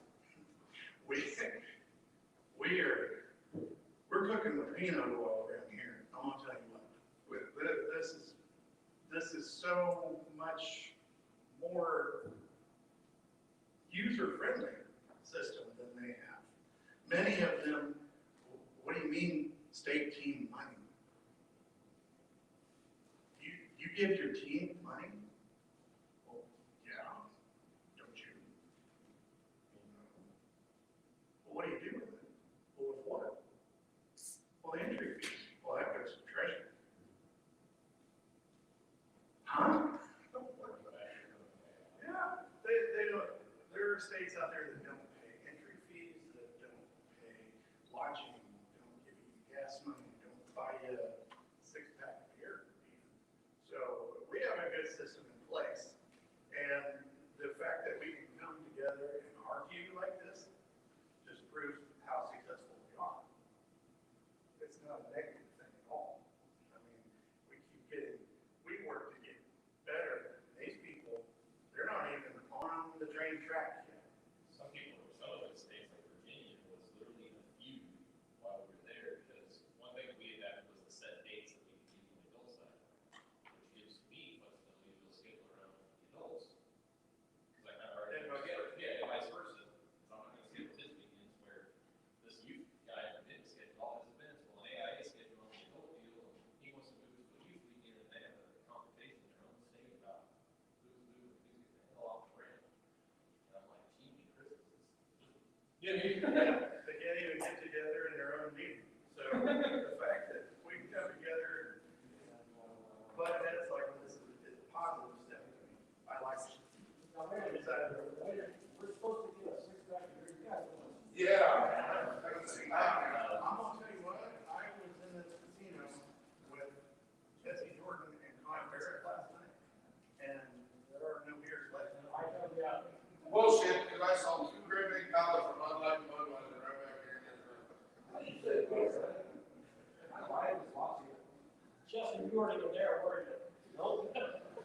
He wasn't there. So, as we move forward into the unfinished business category, for the spring meeting, I don't know that we have a date yet set, but historically, what the last couple of years has been in February. I'm thinking that I'd like to try to keep it that same weekend in February for the spring meeting we've done the last couple of years. Seems to not interfere with much of anything. Now, in line with that, there's been an ask. We kind of did it, we were forced into it from a spring perspective due to COVID, to open up and do more via live stream and Zoom for our members that want to try to attend or listen to or potentially participate in our meetings. I think amongst most of us board members, I think we're all for trying to get more involvement. There's going to be a little control issue is keeping track of who's actually the voting rep and who's from the same club and not a voting rep, but you know, that sort of thing. And I think we can work through those hurdles. But I guess my question is anybody opposed by show of hands to keeping the same weekend in February? 26, last weekend, 26, 27 this year. Yeah. Last weekend in February, Saturday.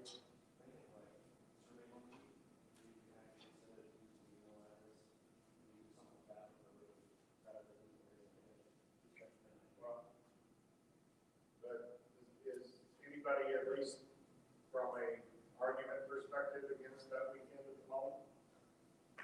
We don't have to set it in stone today, but I'd like to get something out here pretty soon to let everybody know in advance.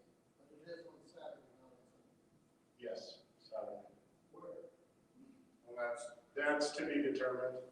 We are, since we do move it around, if you know a location, you have it in somewhere, you'd like to host it in your town, we do move around. We try to anyway, if we get volunteers to help make arrangements for a meeting facility. That spring meeting would be just a box lunch type of thing. We've done it in Salina, Mass, we've done it in Wichita, we've we done can buy lunch for everybody. so if you've got someplace we've gone, where was that place we went, west of Wichita down there, and we booked us in the snowstorm? Pratt. Were we in Pratt? Oh, hell, we were in Pratt. So we do move around. We're not opposed to going wherever we need to and soon we'll make that a little more available for guys from Kansas City that don't necessarily want to go to it.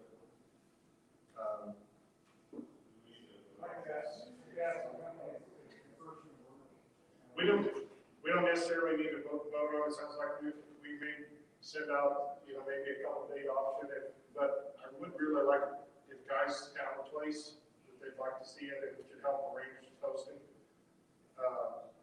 If you've got a place and you think you can do it, probably the e-board is going to say, you've got the right idea, because, one of us might be the closest 100 miles away, and we're trying to make arrangements in some places 100 miles away, whereas if you're in town, then you can make the arrangements, that just makes it easy for us. We certainly appreciate it, if something like that happens. And that would, we don't want everybody to feel like they're always coming to Topeka or Salina or wherever to these meetings. We want to move them around. That's essentially located. That's Western Kansas. Yeah. What's wrong with you?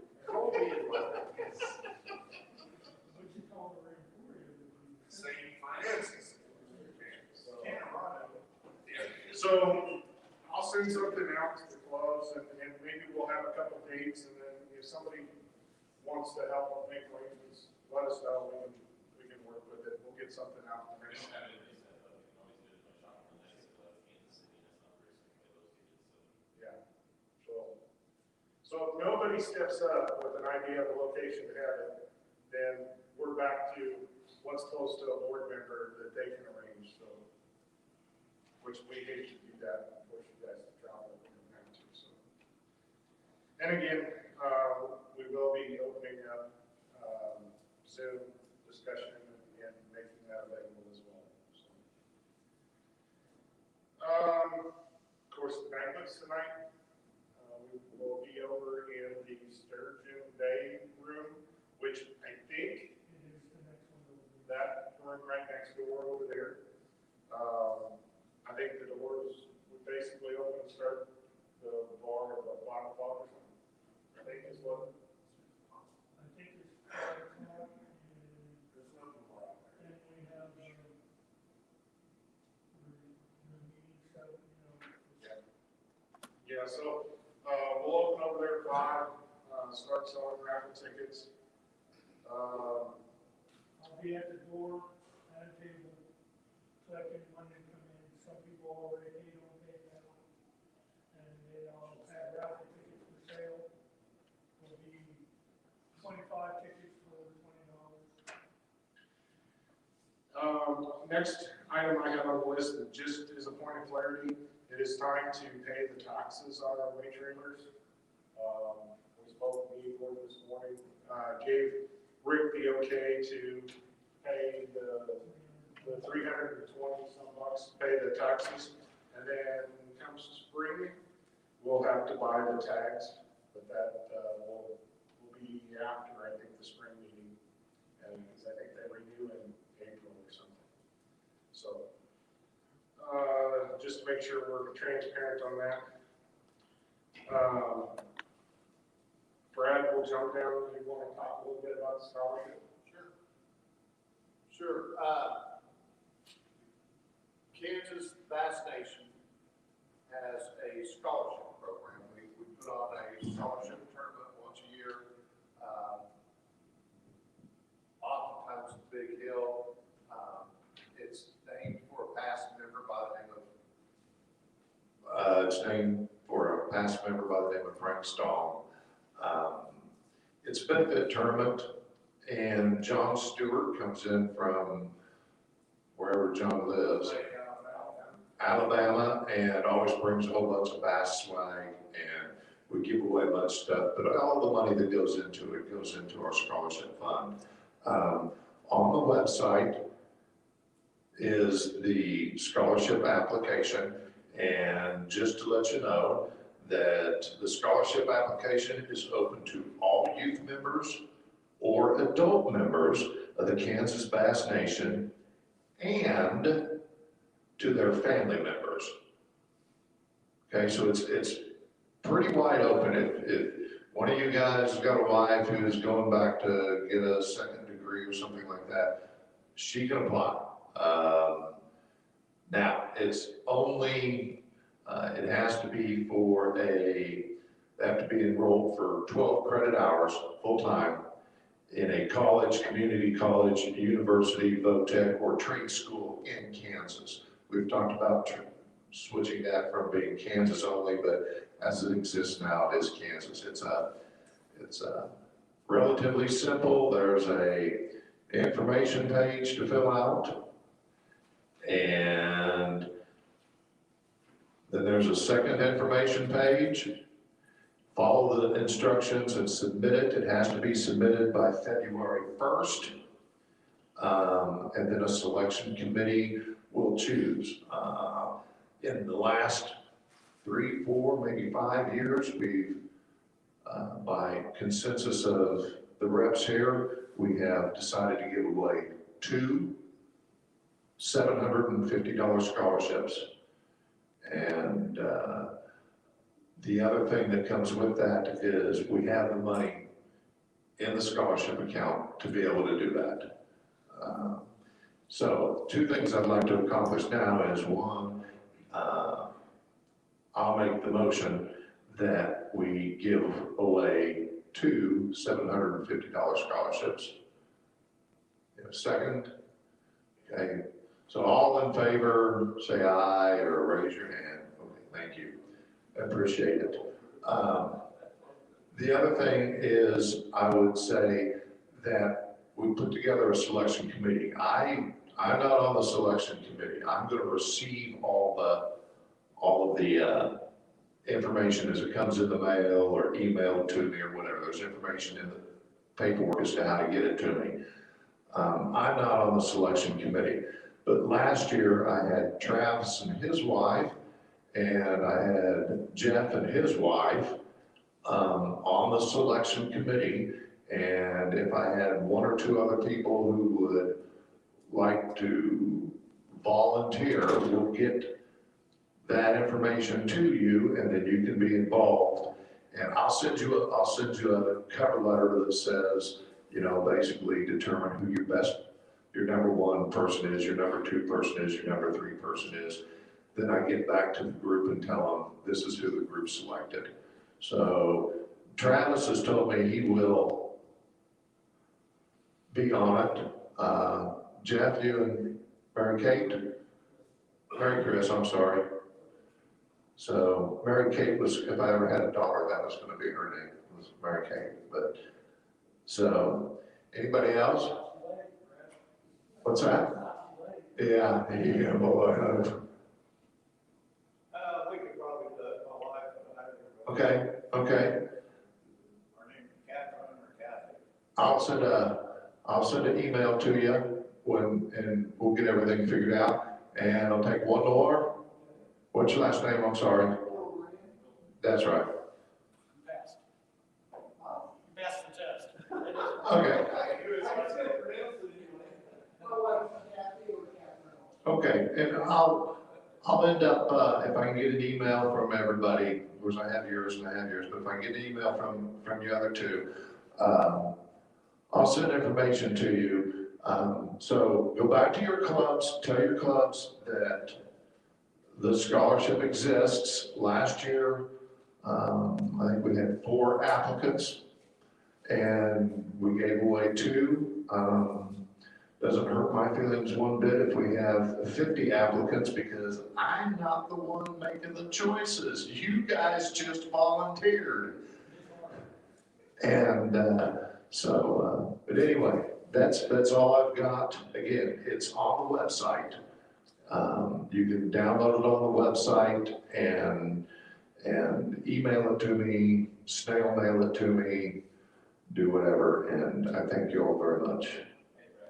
Yes. I know you mentioned possibly Waco versus non-Kansas, maybe really active school in Kansas. Yes. Is anybody against opening that up? Because a lot of our kids are getting scholarships to go to Peru Fish, maybe up to 3 or 4 kids starting next year. No, I'm all in favor of opening it up. What I would say is that I would do that after this February. Because right now, I know when I was down at Big Hill, I had talked to a gentleman and his granddaughter was already filling out the form. So we're in place for February this year. And so we could then change after February this to say whatever we think is best and go forward. I was just gonna pose the question to Brad for a point of clarity, that if we wish to change that we make a motion in this meeting to be discussed at the spring meeting to make that change. So, I'll make a motion for it to be discussed. all right, so we've got a motion and a second. I just want to add one thing for the tournament. John does bring for the winners of the Frankstown tournament, the winners do get lifetime subscriptions to that. Lifetime membership. Lifetime membership, so, and it does come with all the stuff that you would see, the reel and the packages and everything. They'll give you a certificate, you send it in to Bass, and then they'll send everything to you. So for guys that never been there or whatever, that's for the winner. And a lot of times, second place and stuff like that might get a life vest. Yeah, they got Mustang Life Fest last time. You got a motion? Yep, so, all in favor of discussing in spring about changing the verbiage? All right. Any opposed? Okay. Just want to follow the rules best I can. Next thing on my list,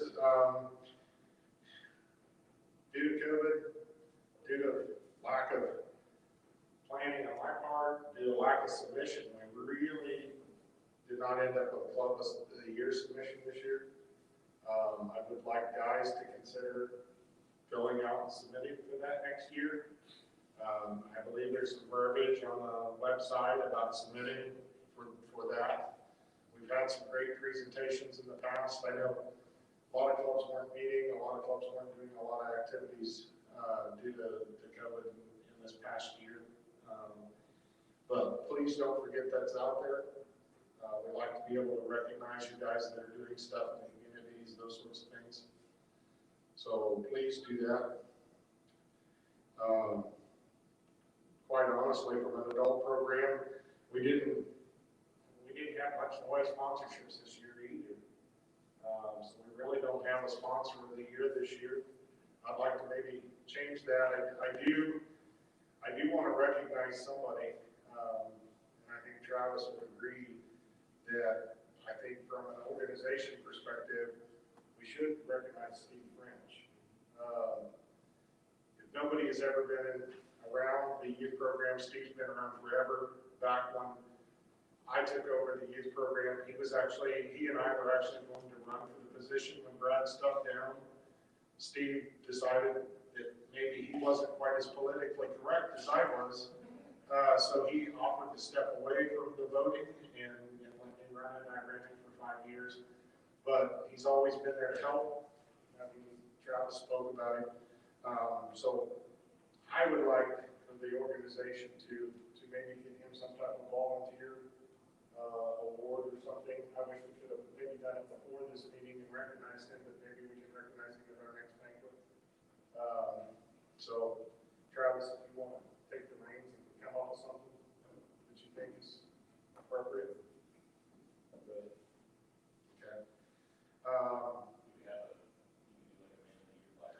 They have a template at JK, so that we've done in the past, but I mean, you can obviously do something different if you want. But.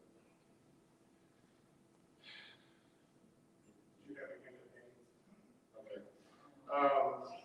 When it comes to recognition too, Danny and I had a kind of discussion. Danny, do you want to talk about it? What we thought about doing? Yeah. Yes.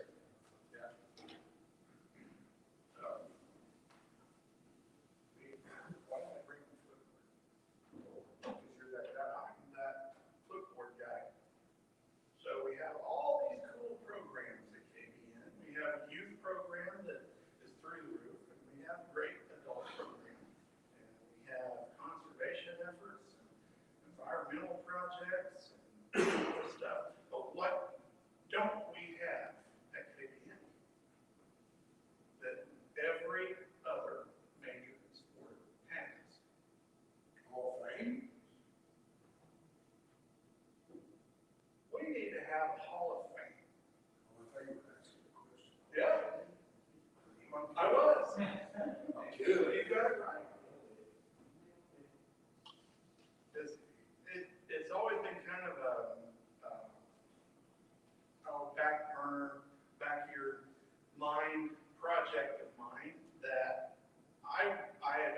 someday to write the story at the KBN.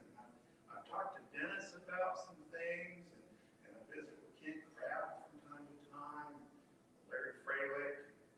And I got to thinking that maybe we morph that into something that we could present at the banquet. You know, we could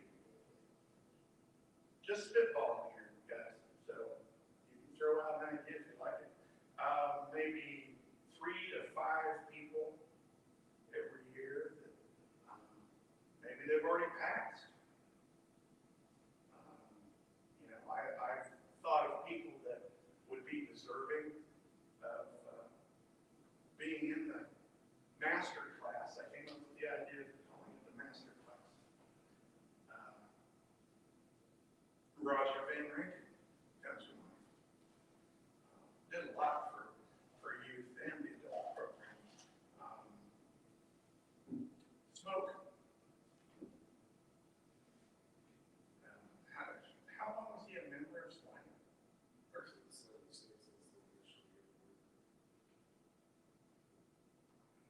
Maybe we might get the crazy idea that maybe Dennis Angel should be in the master class. He's not retired yet, so don't you have to be out of it for a while? He went to Cohen. Oh, okay. Dennis, how old are you, if you don't mind me asking? 83. Dennis is 83. And with How many state teams you been on, Dennis? Do what? How many state teams you been on? Gosh, I don't remember. 25 to 30. we're gonna find out tonight. Iowa way. Remember what John used to do to me? Yeah, we're gonna bring that back. But anyway, we don't have to talk about it right now because everybody's ready to go change and drink beer and stuff.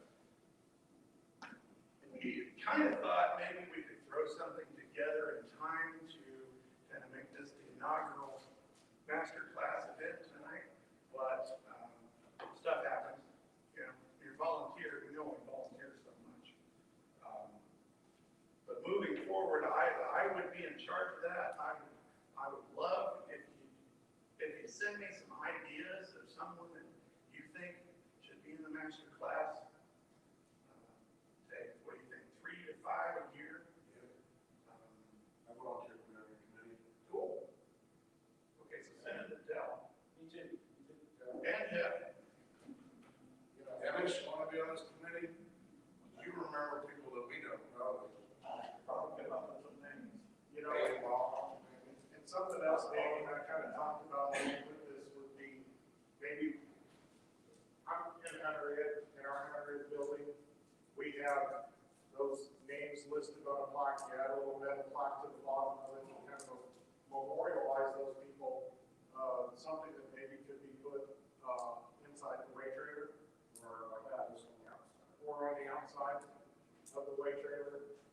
Something that, kind of keeps some of those folks that maybe mentored us as we come through the program or did something for the organization. I mean, to me, one of the guys that come to mind, I don't know him that well, but I do know what he did for us was with the Black Bass Pass thing, is like Ken Kraft, lobbying for us to get that legislation passed. To me, is worth the recognition that he got, because we all benefit from that today. So, that's kind of what we were thinking. Danny and I kind of spitballed this a little bit, but we wanted to bring it up, make sure everybody was kind of on board with what we were thinking and could pursue doing something like that.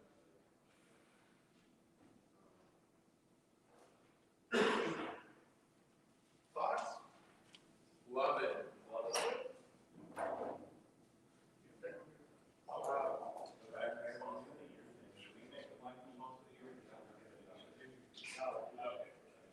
We did, I mean, we can have one that does, but we just did it because we wanted to be outside, we didn't have anybody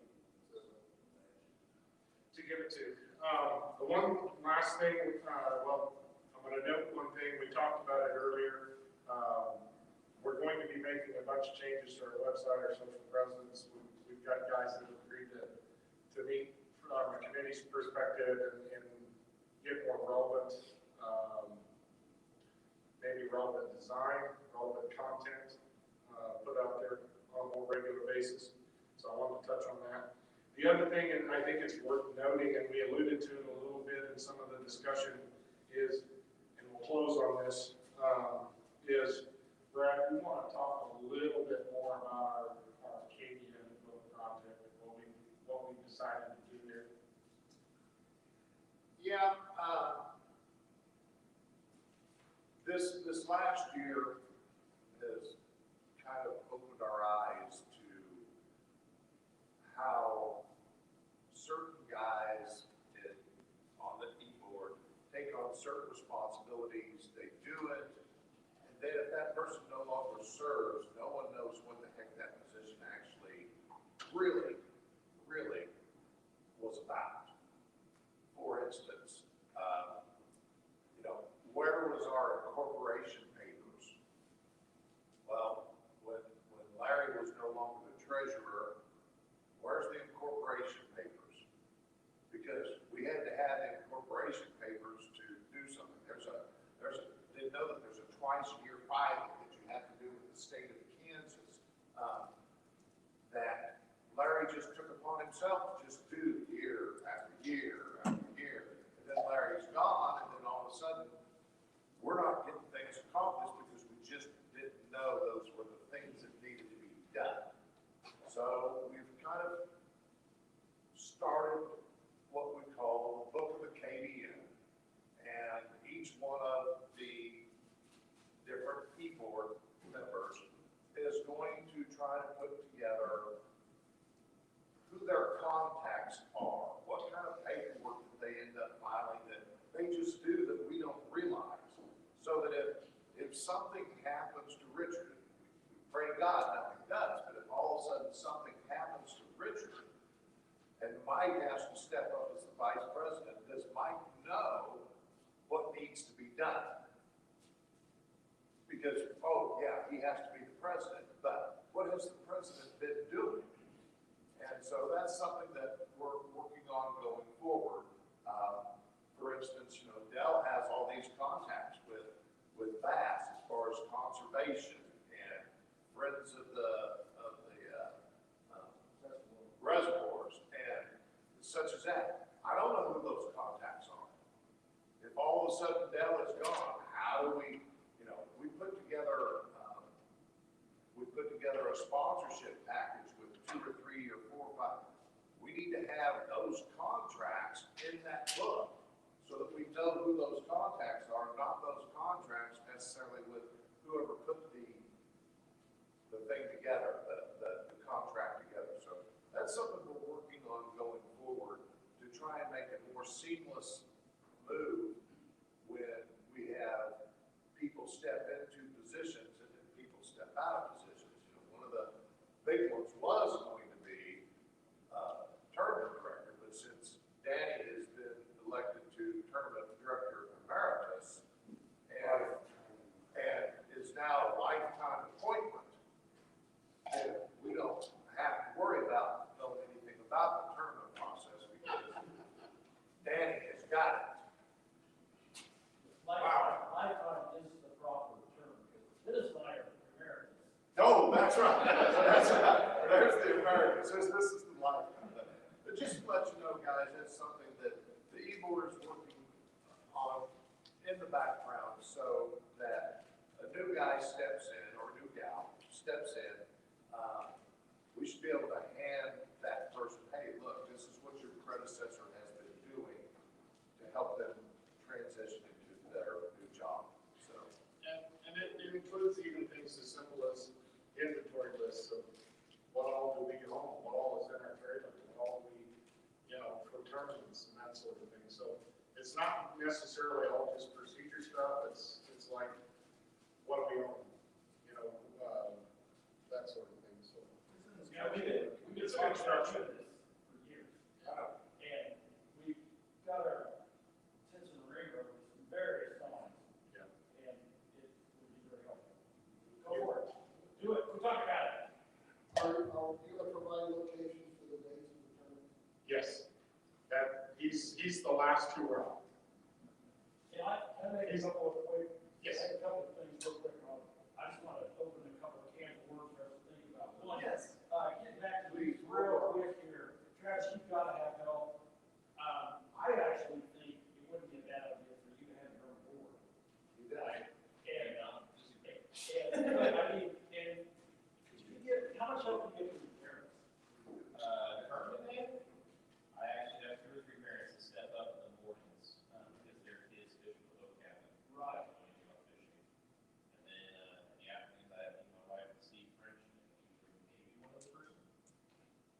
And then, luckily this year, going to 2 events, 2 days in a row, all of a sudden I got turned down. I don't know why all of a sudden they decided to step up, but I've gotten tear down from 4 to 6 people, which is nice, it makes tear down 10 minutes. It's interesting, I was gonna, I hate to interrupt there, it's interesting because like my last year, a couple of the clubs had actually took it upon themselves to rotate 2 or 3 people to help tear down every event. Yeah. So, I mean, I don't know if it's something that you could ask for at the club level and from the presidents and say, hey, you know, you guys work out a rotation schedule to help, you know. Yeah, my name from Shelter Insurance in Manhattan, he has a youth kid in our program. He goes back, and his club in HK Bass Fishing for Youth is the ones that are staying after helping the most. And then there's a Rams club here and there for team. No, I don't remember, you were youth director, Brad, but I think our club, we sponsored the club. We took hot That dogs. was back when Brad was. And, you know, something you might think about is having adult clubs sponsor each tournament and then have them come and help. And like I said, we could hot dogs afterwards and it's not, you know. The other thing, since Turner's not here, this works out great. I believe our bylaws still states that the vice president is supposed to run a benefit tournament. We used to do, Make-A-Wish years until they quit granting wishes for kids to go fishing.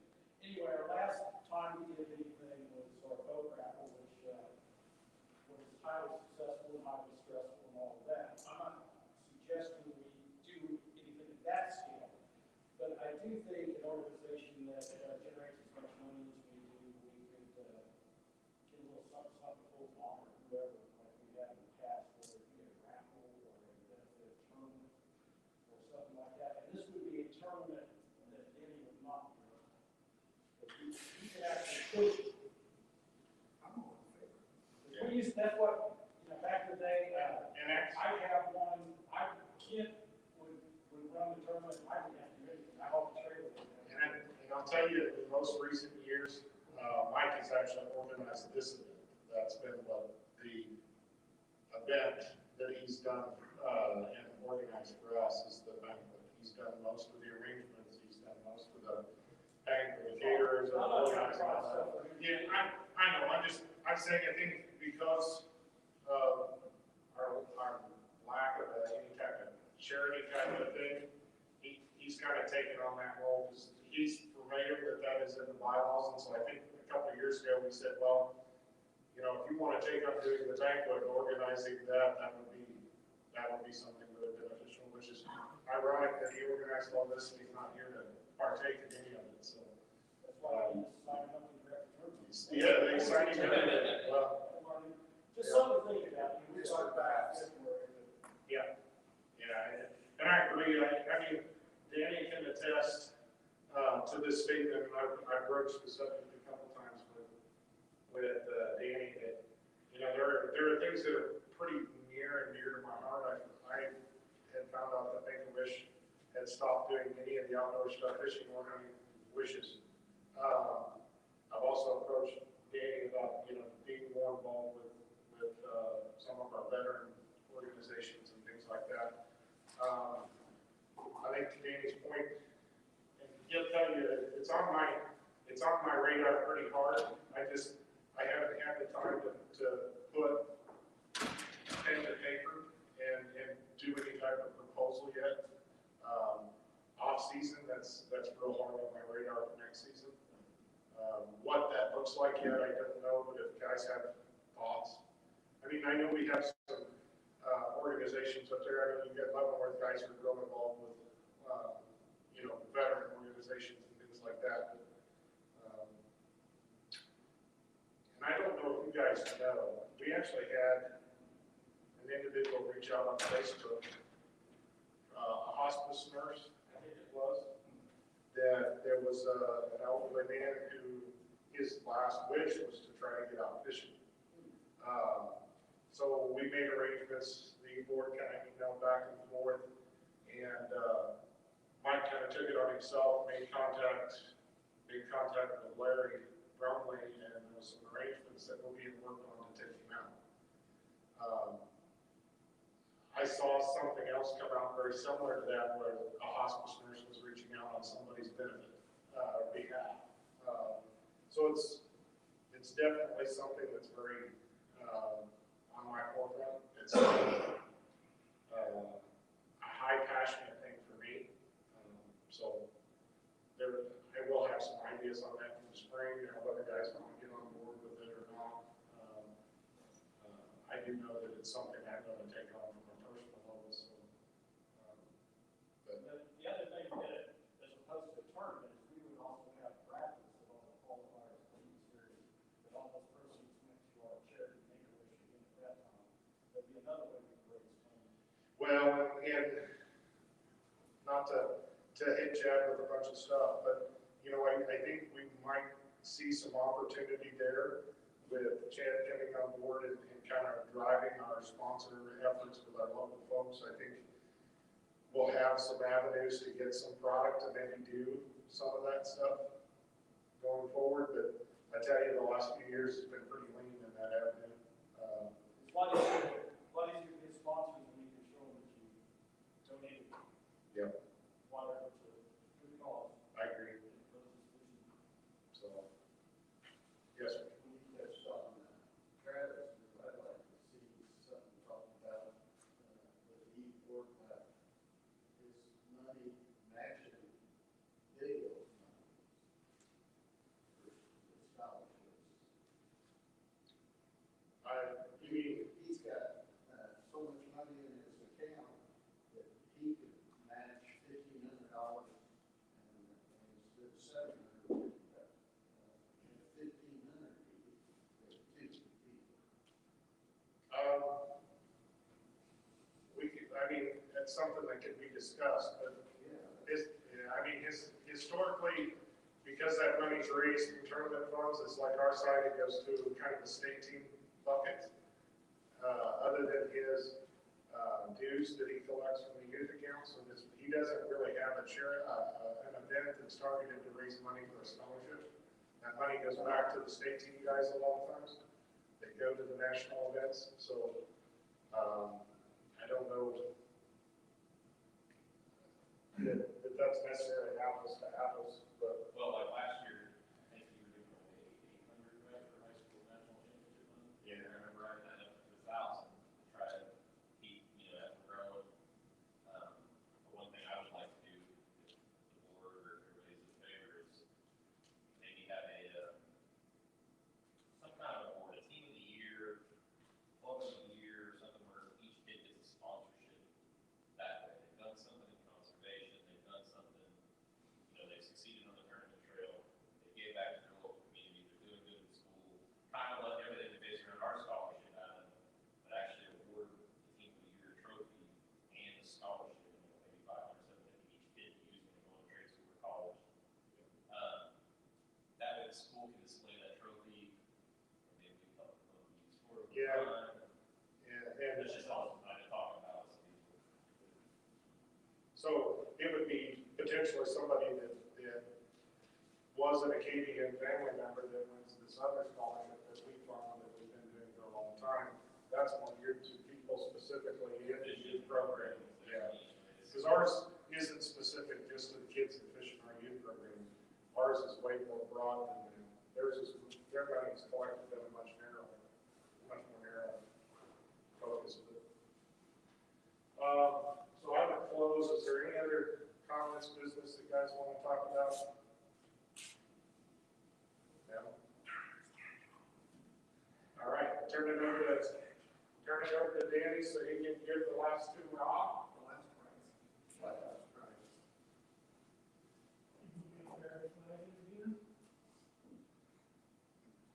That was a trip. That was a trip, I'll tell you. So, as you all recall, I have given my 365 days notice of next season being my last as tournament director. And now, yes, I know how it works, so I'll probably be back here again. So, For next 2 year session. next season is the Dan's last chance season. And it's for the previous 5, or 4, but for the previous 4, I have just Done a damn good job. well, thank you, but I have, I go over this constantly in my head, trying to get the most numbers and the most money and every scenario. And before I would present the schedule, this for 2022, it's a little off the wall. We're gonna go to some more places we haven't been for a while. Might have been 15, 20 years since we've been there. So, without further ado, if you have your little sheet there and you're ready to write, March 26th and 27th will be the first 4-man.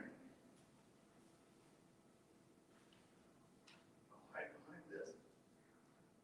At Table Rock. And I'm going to take some input on where you guys want to launch. We're not going to do that right now. Okay. April 9th and 10th, we have the last weekend of April set aside in the bylaws. I have a conflict that date. April 9th and 10th will be Mr. Bass, and we're going to go to Melbourne.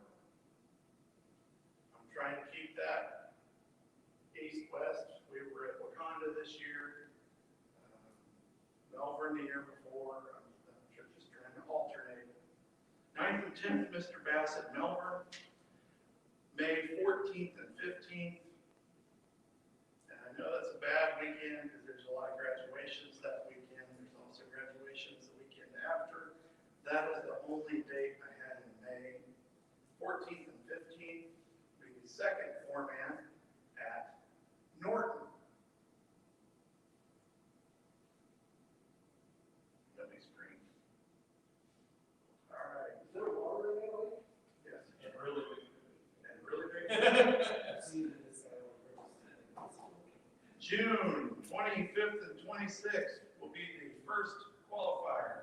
And in keeping with alternating in-state, out-of-state first, and in keeping with Oklahoma, Missouri, we will go out-of-state for the June qualifier. We're going to go to Warsaw and fish the river. Lake of the Ozarks out of Drake Harbor at Warsaw. And then we skip the summer. September 17th and 18th will be the final 4-man. And we're going to do that at Melbourne.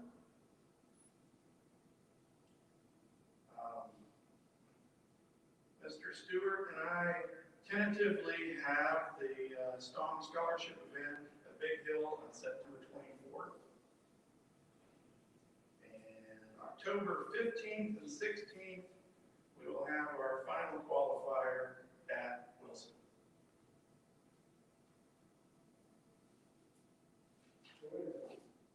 June 1st qualifier, September 2nd qualifier. No? I'm sure that was October 2nd. What was June or September then? 4-man.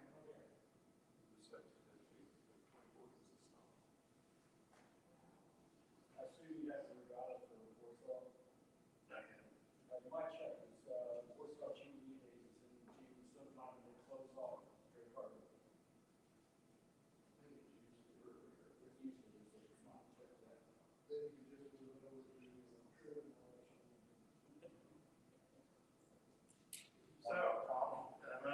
just right now, since it was brought up earlier, on the format events,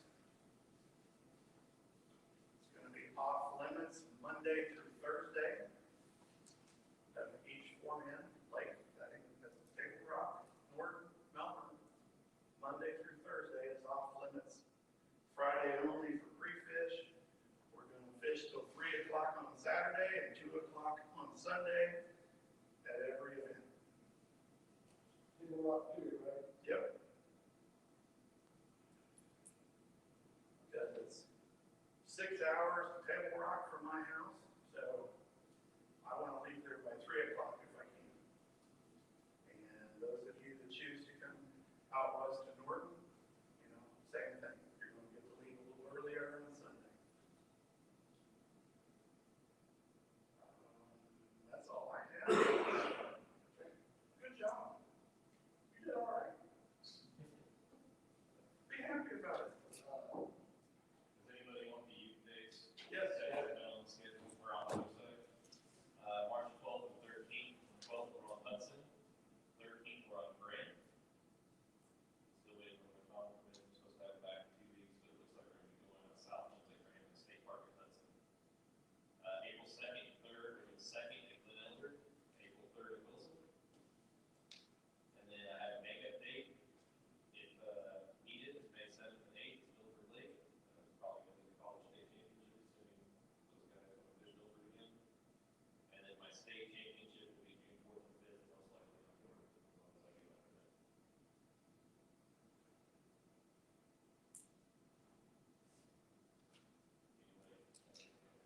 You didn't talk way. Sorry. March 12th and 13th is Hudson and Grant. 12th is Hudson, 13th is Grant. April 2nd and April 3rd, Glen Elder and Wilson. So 2nd is Glen Elder, Wilson is the 3rd. May 7th and 8th is my makeup date in Milford Lake. If any of those other events cancel, we'll go there.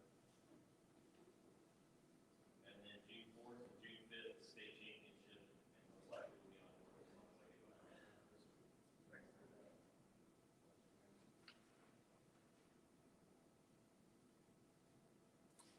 All right. City adjourned.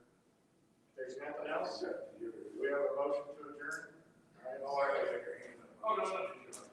Okay, all in favor? Aye. Anybody that wants to volunteer, I have a whole SUV full of stuff. Yeah, I was thinking I was go over and get one of the luggage trucks from the hotel. Thank you, guys. Thank you guys for having me. Free my dollies, but I think she was dead. 3 hours. Over there.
I'm dead. I'm sitting here looking at my meetings, I'm not sure what the hell they are.